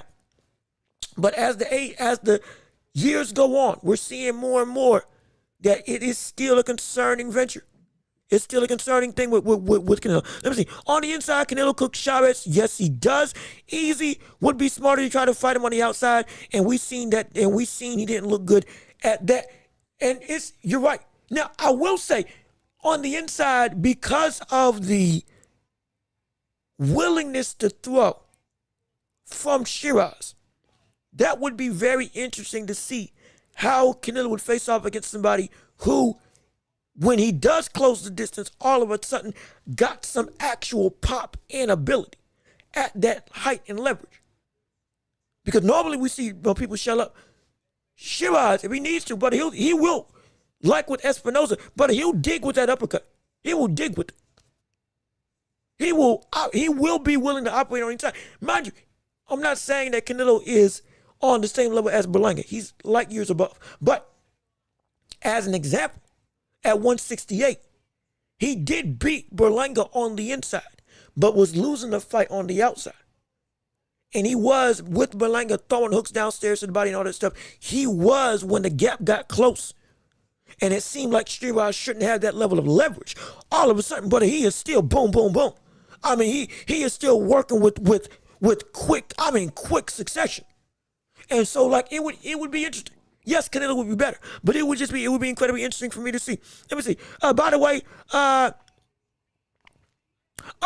Justin. Oh, what's going on? Okay, my bad. What's going on, Justin? How you doing? Good to see you. Using a different computer. Okay. Thank you. That helps me out. I thought you was a brand new person, but regardless of which, I'm glad you tuned in. Hey, tell your mom about us. Hopefully she'll want to join in on the show as well. I think she'll like what we got to offer also with what we do every single week. But let me keep on reading. Canelo has never been a KO guy. I guess his undisputed run got y'all thinking he a better BF. Canelo out here doing master classes, not losing many rounds. You're right. You are absolutely right. No question about it. But again, you have to also go off of it's not just about the knockouts that are the issue. It is the fact that more than we've liked to see, the physical power of Canelo, that again, has dropped Sergey Kovalev, has dropped and knocked out Smith, has been incredibly dangerous, of recently has not had that same level of staying power. The fights that we've seen of recent, like with John Ryder, like with Berlanga, and again, like with William Skull, though again, that fight wasn't necessarily close, the competitive or outright just clear-cut dominating nature of what we expect Canelo to be has not been of that same height and consistency. Also in part to the fact that the power that Canelo was bringing is not having the same effect to make people only want to shell up and just, like with Charlo, shell up and just protect themselves. It's not having that same ability as it once did. That's just a fair critique. Yes, it ain't like he got 64 wins and stinging 50-something knockouts. No, he got like 39 knockouts. I get it. Now, that's over 50% of his fights have ended in KO. That's great. That is phenomenal. Don't get it twisted. That is incredible. But even with that being the case, the way that he beat and won all those rounds in the past was because he was just ripping downstairs, making people submit and just saying, he is too much of a destructive force for me to want to open up with any sort of game plan of my own. With Canelo, of recent, it has not been that same level of just, from the fight fans feel, we don't see that same breath of, ooh, yeah, this buddy just did it to him. Like the same way Bivol beat Canelo was the same way Canelo was beating most people prior to Bivol. But then after Bivol, that same overarching, you had no chance. It wasn't close. It wasn't competitive. That type of conversation, it wasn't happening anymore after Bivol.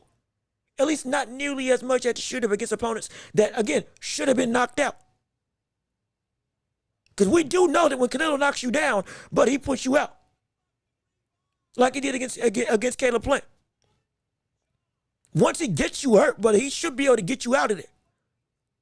Once you start taking a knee, but it should be it's starting to wind down.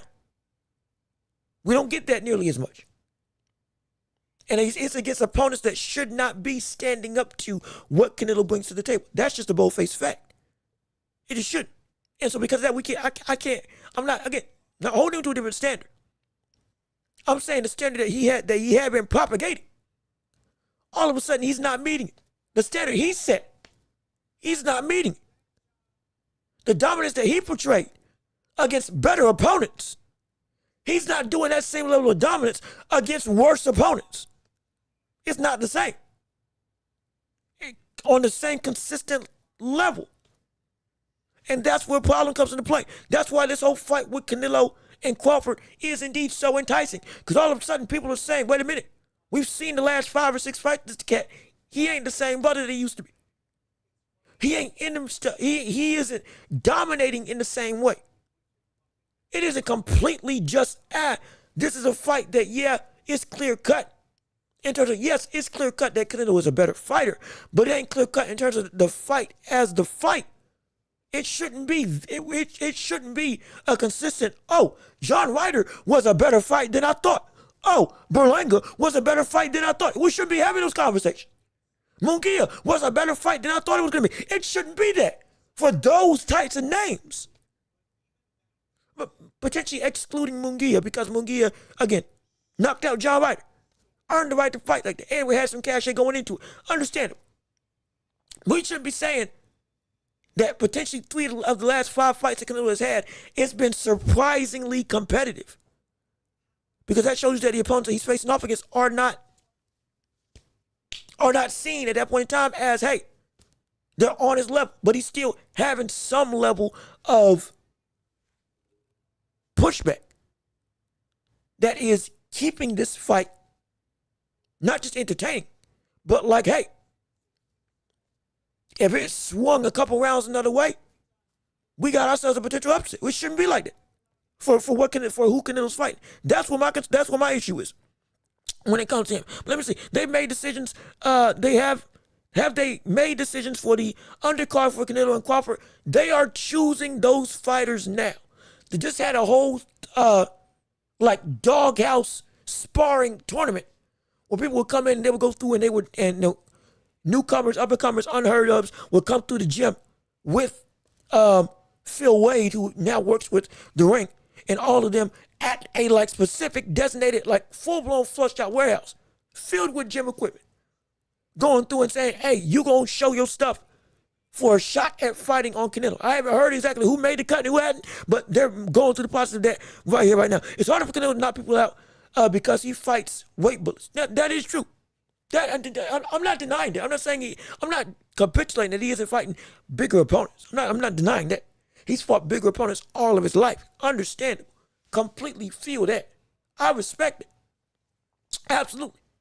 But even still, the same gap of something is competitive when the talent level that he's faced of recent has been well below the normal standard that we wanted to see Canelo fight.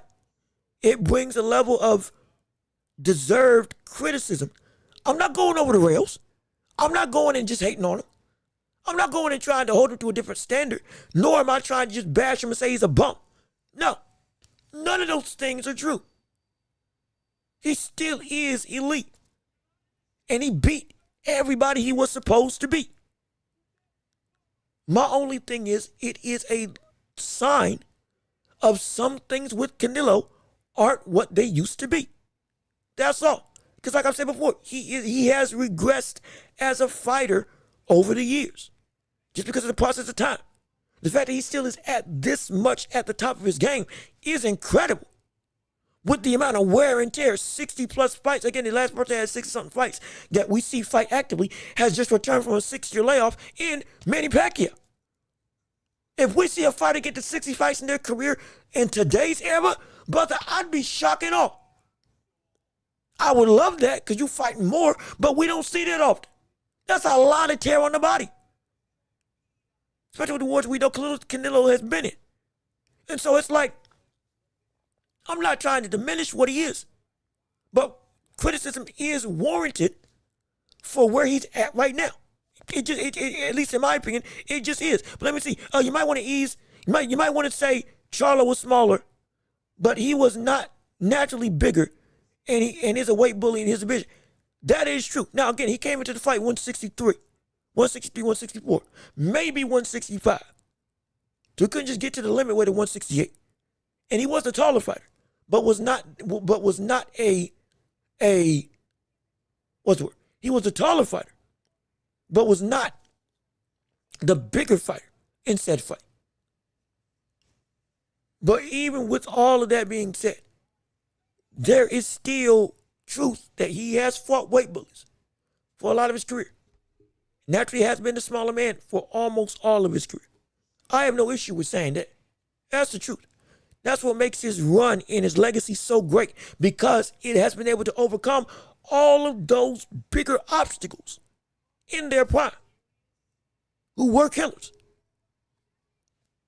in divisions that he shouldn't have been able to be this competitive or this dominant in. I completely agree with that. But at the same time, because of the expectation that he set, again, not me, that he set, I gotta say, again, this is an unfair critique. It's just the truth of the matter, at least in my estimation. Nobody out there dominating guys, like you say, besides Usyk and Bam. No, anyway. He putting people to sleep. He would beat people even easier if he wasn't as fervent with trying to get a knockout. He could box people like he did against Fulton. He could box everybody like he boxed Fulton and come out completely clean. But he wants to go so gung-ho that he puts himself in danger and he gets knocked down. And then guess what? He knocks him out. Bam, as you brought up, dominating great. Terrence Crawford. Terrence Crawford. Boots Ennis, even though I want to see him do some more. Stanios was a great fighter. Still is a great fighter. But again, it's the best win so far. Want to see him at 154 now. Be dominant. And I've had my gripes with him because he struggled against Sugarjon from the standpoint of dealing with the technical slickness. And they had the best performance, though we knocked them out against the likes of David Avenesian. We critique that as well on this show. Like I said, we've been fair with people. We have. Like we have been trying to be fair with people. We really have. Dubois had a mini run of dominance when he had a great fight against Jarrell Miller, then goes and stops Hergovich, and then goes and knocks out Anthony Joshua in one of the most dominant beatings that Joshua's ever put in, more dominant than the fight with Andy Ruiz. He had a mini run of like 2 or 3 fights within that 3-fight trio of like, hey, all of a sudden he took like a killer. And so, but yeah, it ain't many, you right, that fit that mold. But Crawford does fit that mold as well, on top of, anyway. And I think there's one other brother. I think there's one other cat. There's one other brother. Who am I missing? Usyk, in a way, Crawford. Who's that fourth one? Doggone it, who's that? Shoot. I'm forgetting the name. I know, I feel like I'm forgetting the name. That's so frustrating. I'm forgetting the name. Let me see. No, wrong one. Here we go. Trey. Hey, brother. How you doing? Good to see you. Thanks for tuning into the show. So glad you're here with us on today. Appreciate you coming in. Again, if you would leave a like on the stream, if you haven't already, support the show. Cash App, PayPal, if you have the means to. We ain't going strong on nobody, but hey, would help to keep the lights on. Help us to make this show better. Subscribe if you haven't already. Keep on sharing the show. And hopefully, hey, you like what we got. Again, you ain't got to agree.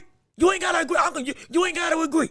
With all this stuff, we love discourse. This is a show where you all help make this show great. And also, it's a championship rounds. So I want to hear some discourse. I want to hear back and forth. I want to hear your reasoning because this makes it even better. Absolutely. No question about it. But we are at 3 hours. So I am going to say, we do got to start wrapping this up a little bit. It's about to be 5 o'clock, and some of y'all still got places to be, no question about it. So we gonna in about 20 minutes, we're going to end the show. So roughly, at 3:28, we're going to end the show, and we're going to get on out of here. But we're going to give it some time, because seemingly we got a lot of people still wanting to talk. Absolutely. We still got to go back to the conversation of pound for pound that we were talking about earlier at the top of the show. Let me see. Nope, anyway, been knocked down twice in recent fights. And again, he has. Again, I did say that he has. But again, you can get knocked down and still be dominating people. Ali been cut and been knocked down. Ali got cut. Ali got knocked down against Ken Norton and then came back and beat him. Ali was cut against who's the brother? Dang it. One of the greatest light heavyweights of all time. Came up to fight Ali for the title. Was like a really big deal. Dang it. Who was it? What was his name? Shoot. What was his name? No, come on. Come on. What was it?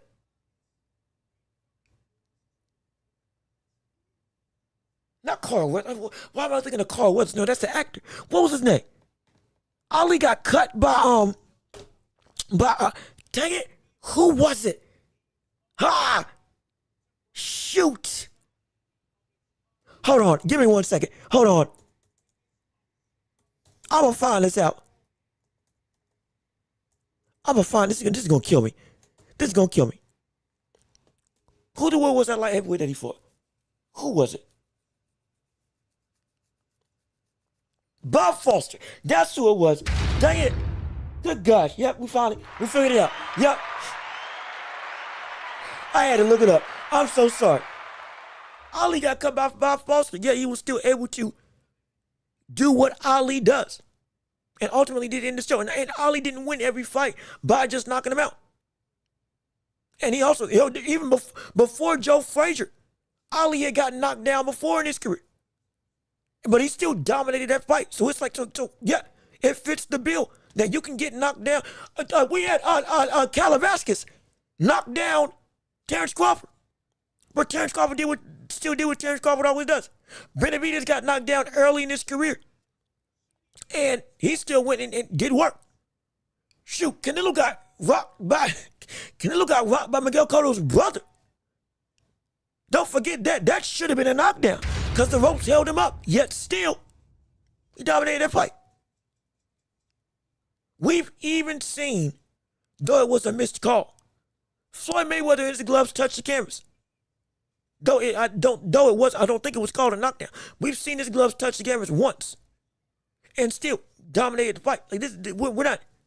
Knockdowns don't just make it so that you don't gotta be just, squeaky clean and nothing happens. Something's going to happen because it's boxing, but it's about the overall performance of what what you normally do that helps to dictate whether or not you completely in control, or if there's something that is left to be desired.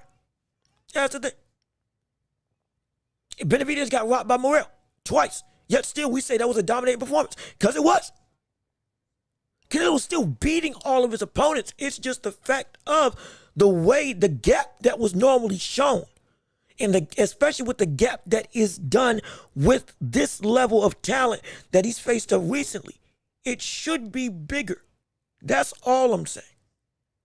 That's all I'm saying. But he's still doing what he's supposed to do. No question about it. But let me keep on reading. At what point is a person a weight bully? Because Crawford normally looks bigger than Canelo, or at least the same size, but fights 3 weight classes lower. And we had this same conversation with who was it with? We had the same conversation with Devin Haney. That's what it was. A couple of months ago. And I don't think we've really gotten a concrete answer. I think a weight bully is somebody who, by proxy of them, how was this? By proxy of them being in a division that is indeed smaller than where, like, it's significantly smaller than where they actually are as a weight. And being able to come in and be, 160, 190, but you're fighting people 130, 135, 140. And it's like you should be at a way higher weight class. But because you can get down here and are able to, again, predominantly just be, physically demanding. That just leads in the weight room. But then that brings in a whole nother conversation of people that, okay, if their whole thing is predicated on physicality, then what about people that are physical but are at the right weight class? Are they still being weight bullies? It's a confusing conversation. There are people that are able to articulate it better than me. But that's the best thing. Devin Haney, as an example of why he's been successful, can be largely accredited to he is way bigger for the division than normal. And he's able to be, while not a great puncher, balloon up to 170, 180 at the night of fights and be huge. I mean, huge. People have said this countless times when looking at Devin Haney in real life. But this man is not a 140 pounder. Like, he does not belong in this division at all. At all. We can say what we want about David Benavidez potentially being a weight bully, but at least he was fighting up to the limit. Once he got to 175, all of a sudden the power wasn't there. One weight class changed and the power was completely different. And it was like, and he was still facing off against other killers in his own division. But it wasn't so drastic of a, oh shoot. Because now you got Shiraz at 168. So it's like, oh shoot, okay. Maybe Benavidez wasn't as big as we thought he was, because Shiraz is bigger. Like legitimately, Shiraz is bigger. And so it's weight bullying. It's a topic of discussion. You really got to delve into it, and you got to be careful when talking about it. I'm still struggling with what the actual definition of what a weight bully is or is not, because there's so many factors that can delve into what the reality of, yeah, this brother's just taking advantage, or this is just where they are. And so it can be confusing. It can change some things. And so, and some people use Tyson Fury, though, again, he's at heavyweight. You can be however big you want him to, but they'll use him as, he's only great at this division because he's so big at this division. In a lumbering division at that point in time, which was nothing but big heavyweights, but no real technique and no real technique to go along with their size. He was just bigger than everybody else and also had some level of good footwork. Oh, he's a weight bully because he's outweighing people 40, 50 pounds in the heavyweight division. Is that right or is that wrong? It's a lot of stuff going into that conversation. So it's I gotta take some time to think about it. I can't give you like a concrete definition. I don't want to cop out with, like, you know it when you see it. But like right now, that's the best answer I can give. You know a weight bully when you see a weight bully. Honestly. Because it's the when you actually try to have a conversation about it, it's tough to have. It really is tough to have. Let me see. Jean-Luc, if we're being honest, Virgil hasn't looked good either since he stepped up to competition. Oh.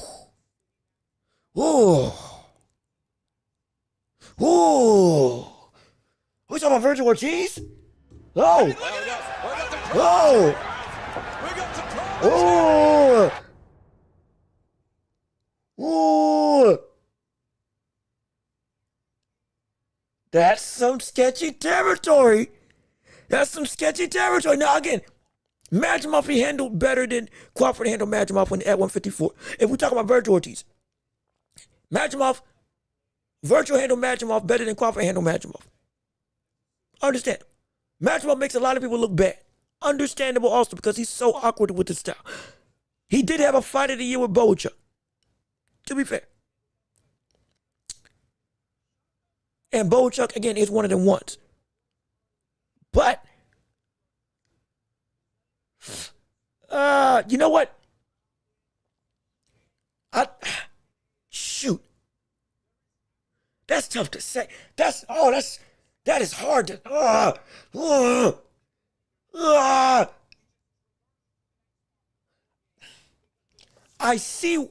I understand why. Dang it, man. That is a good conversation. That is a good conversation. That is a really great day. My gosh, that's a good conversation. Shoot. That's a really good conversation. I don't agree. But the more I think about it, the more I'm seeing where you're coming from. Ooh, I'm racking my brain. That seems bad to say, but yeah, I gotta think about that. We might have to say that for tomorrow. We might have to say that conversation for tomorrow. That's a good convo. That's a good convo. That's a really good convo. I gotta think about that. Shoot. Dang it, that's a good I gotta think about that. That's a really good conversation. That is a really good conversation. Let me see. Jenny Beck at 160. Don't know how to spell his name. No, yeah. Jenny Beck Ali Hanala at 160. Right now, was gonna fight Carlos Adames. Turkey said himself that Carlos and his team essentially are messing up the deal. We could see Jenny Beck move up to 168. Let's be real. Hey, get ready. Everybody get ready. We could see Jenny Beck Ali Hanala go up to 168. That can happen in the very near future. If this man keeps on getting avoided by the division. Oh, it can happen. It can happen real quick. Brother. And if so, look out. Look out, because now it's Canelo. Now it's Shiraz. Now it's Caleb Plant. Now it is a litany of Christian and Billy. It's a litany of folks at 168. What Janibek did, I would love to see. And brother, it can happen if he don't get no shine at 160. And he's big for 160. Just natural. So he can move up to 168 and he can be something serious. I would love to see that fight. Oh, I'd love to see that. I hope he moves up. Because Janibek, brother, he is a killer. He is a killer. I'm telling you what. He is a killer through and through. Let me see. Francisco Hernandez, what's good with you? How you doing? Good to see you. Thanks for tuning into the show. So glad that you're here with us on today. The reason Canelo is hard to beat is because he mastered the technique of balance and tactics. That is true. His ability to always stay squared up with his opponents, as well as being able to operate as a smaller guy, and using his strength to his advantage to do what I don't see a lot of other people do on this much of a consistent basis: attack the basement of his opponents. It works wonders. And again, he can outthink most people.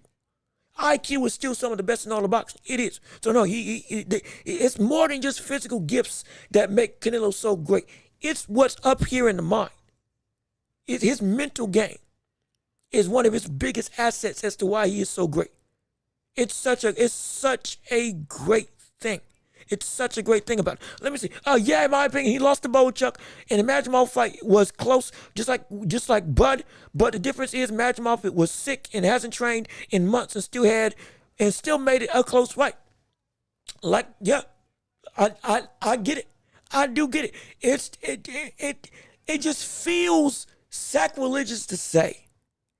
It really does. It really feels sacrilegious to say. Because like it's Virgil. One of the highest knockout ratios in all of the 154 pound division. Has got it has been in wars that came out on top for all of his career, has shown such great excellence. I'm like, it feels wrong to have this as a conversation, but I do get why. I do understand why. Magomedov was sick, and he still made a close fight. Now, again, it was a better fight than it was. Virgil Ortiz dominated that fight more, or got control of that fight quicker than Terrence Crawford. But it also could have been because he was naturally 154, which again poses the question of what is Crawford going to be able to do once he moves up to 168 if he struggled with 154. So it's like, it's again, questions upon questions upon questions. I understand. It just,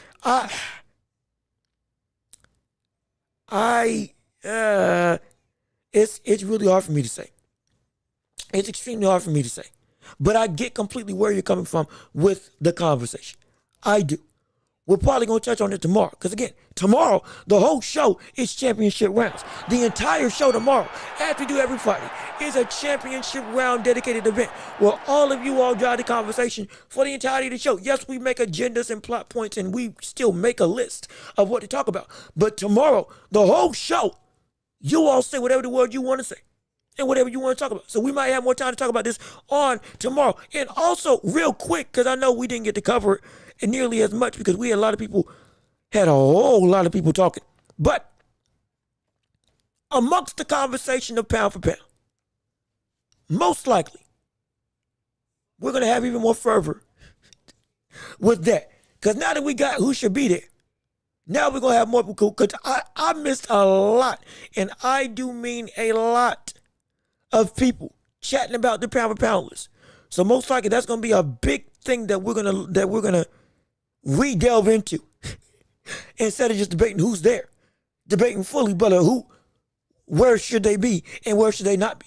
So it's gonna be a big thing. So I'm excited for it. I'm interested in it. Like I said before, we're still gonna rock it, we're still gonna work, and we're still gonna shine, and we're still gonna make this show better and better as we're getting ready to end the show, because we about to do. And see, what time you coming on? About the same time. 12:30, 12:50, up until whenever. We're going to be here, and we're going to be live. If y'all want to do it early, we might do it early. We might just do before 12:30. Might do before 12:30. I think that might be the best time. I think before 12:30 is the best time. So it's going to be either at or before. Hopefully, Lord willing, hopefully it ain't after. I'm going to go on and get my stuff ready so it ain't well after. I'll do that directly after this. So we make sure that we fully prepped to go right there and there. But expect around 12:30, 12:50. Be prepared that we're going to do it before 12:30 so we can catch more people in here and have more incredible conversations. So it's going to be great to see. I can't wait to see it. But let me read the last couple chats. Let me see Chris Turbo. Hey, brother. How you doing? Good to see you. Thanks so much for being in the show. So glad that you're here with us today. Thank you for coming in on the show. Crawford going to outbox Canelo. We going to be able to talk about that more so on tomorrow afternoon. And last two chats before we get out of here. Last chat before we get out of here. Max said Buck struggled. And Bud was like you thought. Excuse me. Oh, gosh. Hold on. Max said Bud struggled. And Bud was like, you thought that was tough. In terms of, you talking about Max Kellerman? When he was talking about Bud struggling against Magomedov? Yeah, he did. Now, I think Max is right. Crawford might have thought that, hey, it wasn't really a struggle. It just took longer for me to get to where I wanted to be. But once I got there, I did my thing. Again, Crawford's going to be like, hey, brother, that wasn't hard. He's going to say, what? Now, I also thought Crawford was like, hey, yeah, you know your stuff. I'd be interested in seeing what he thought his hardest fight was. Might have been Sean Porter when, again, he was getting beat for 7 rounds for ultimately knocking him out. Might have been Gamboa that first fight, in his opinion.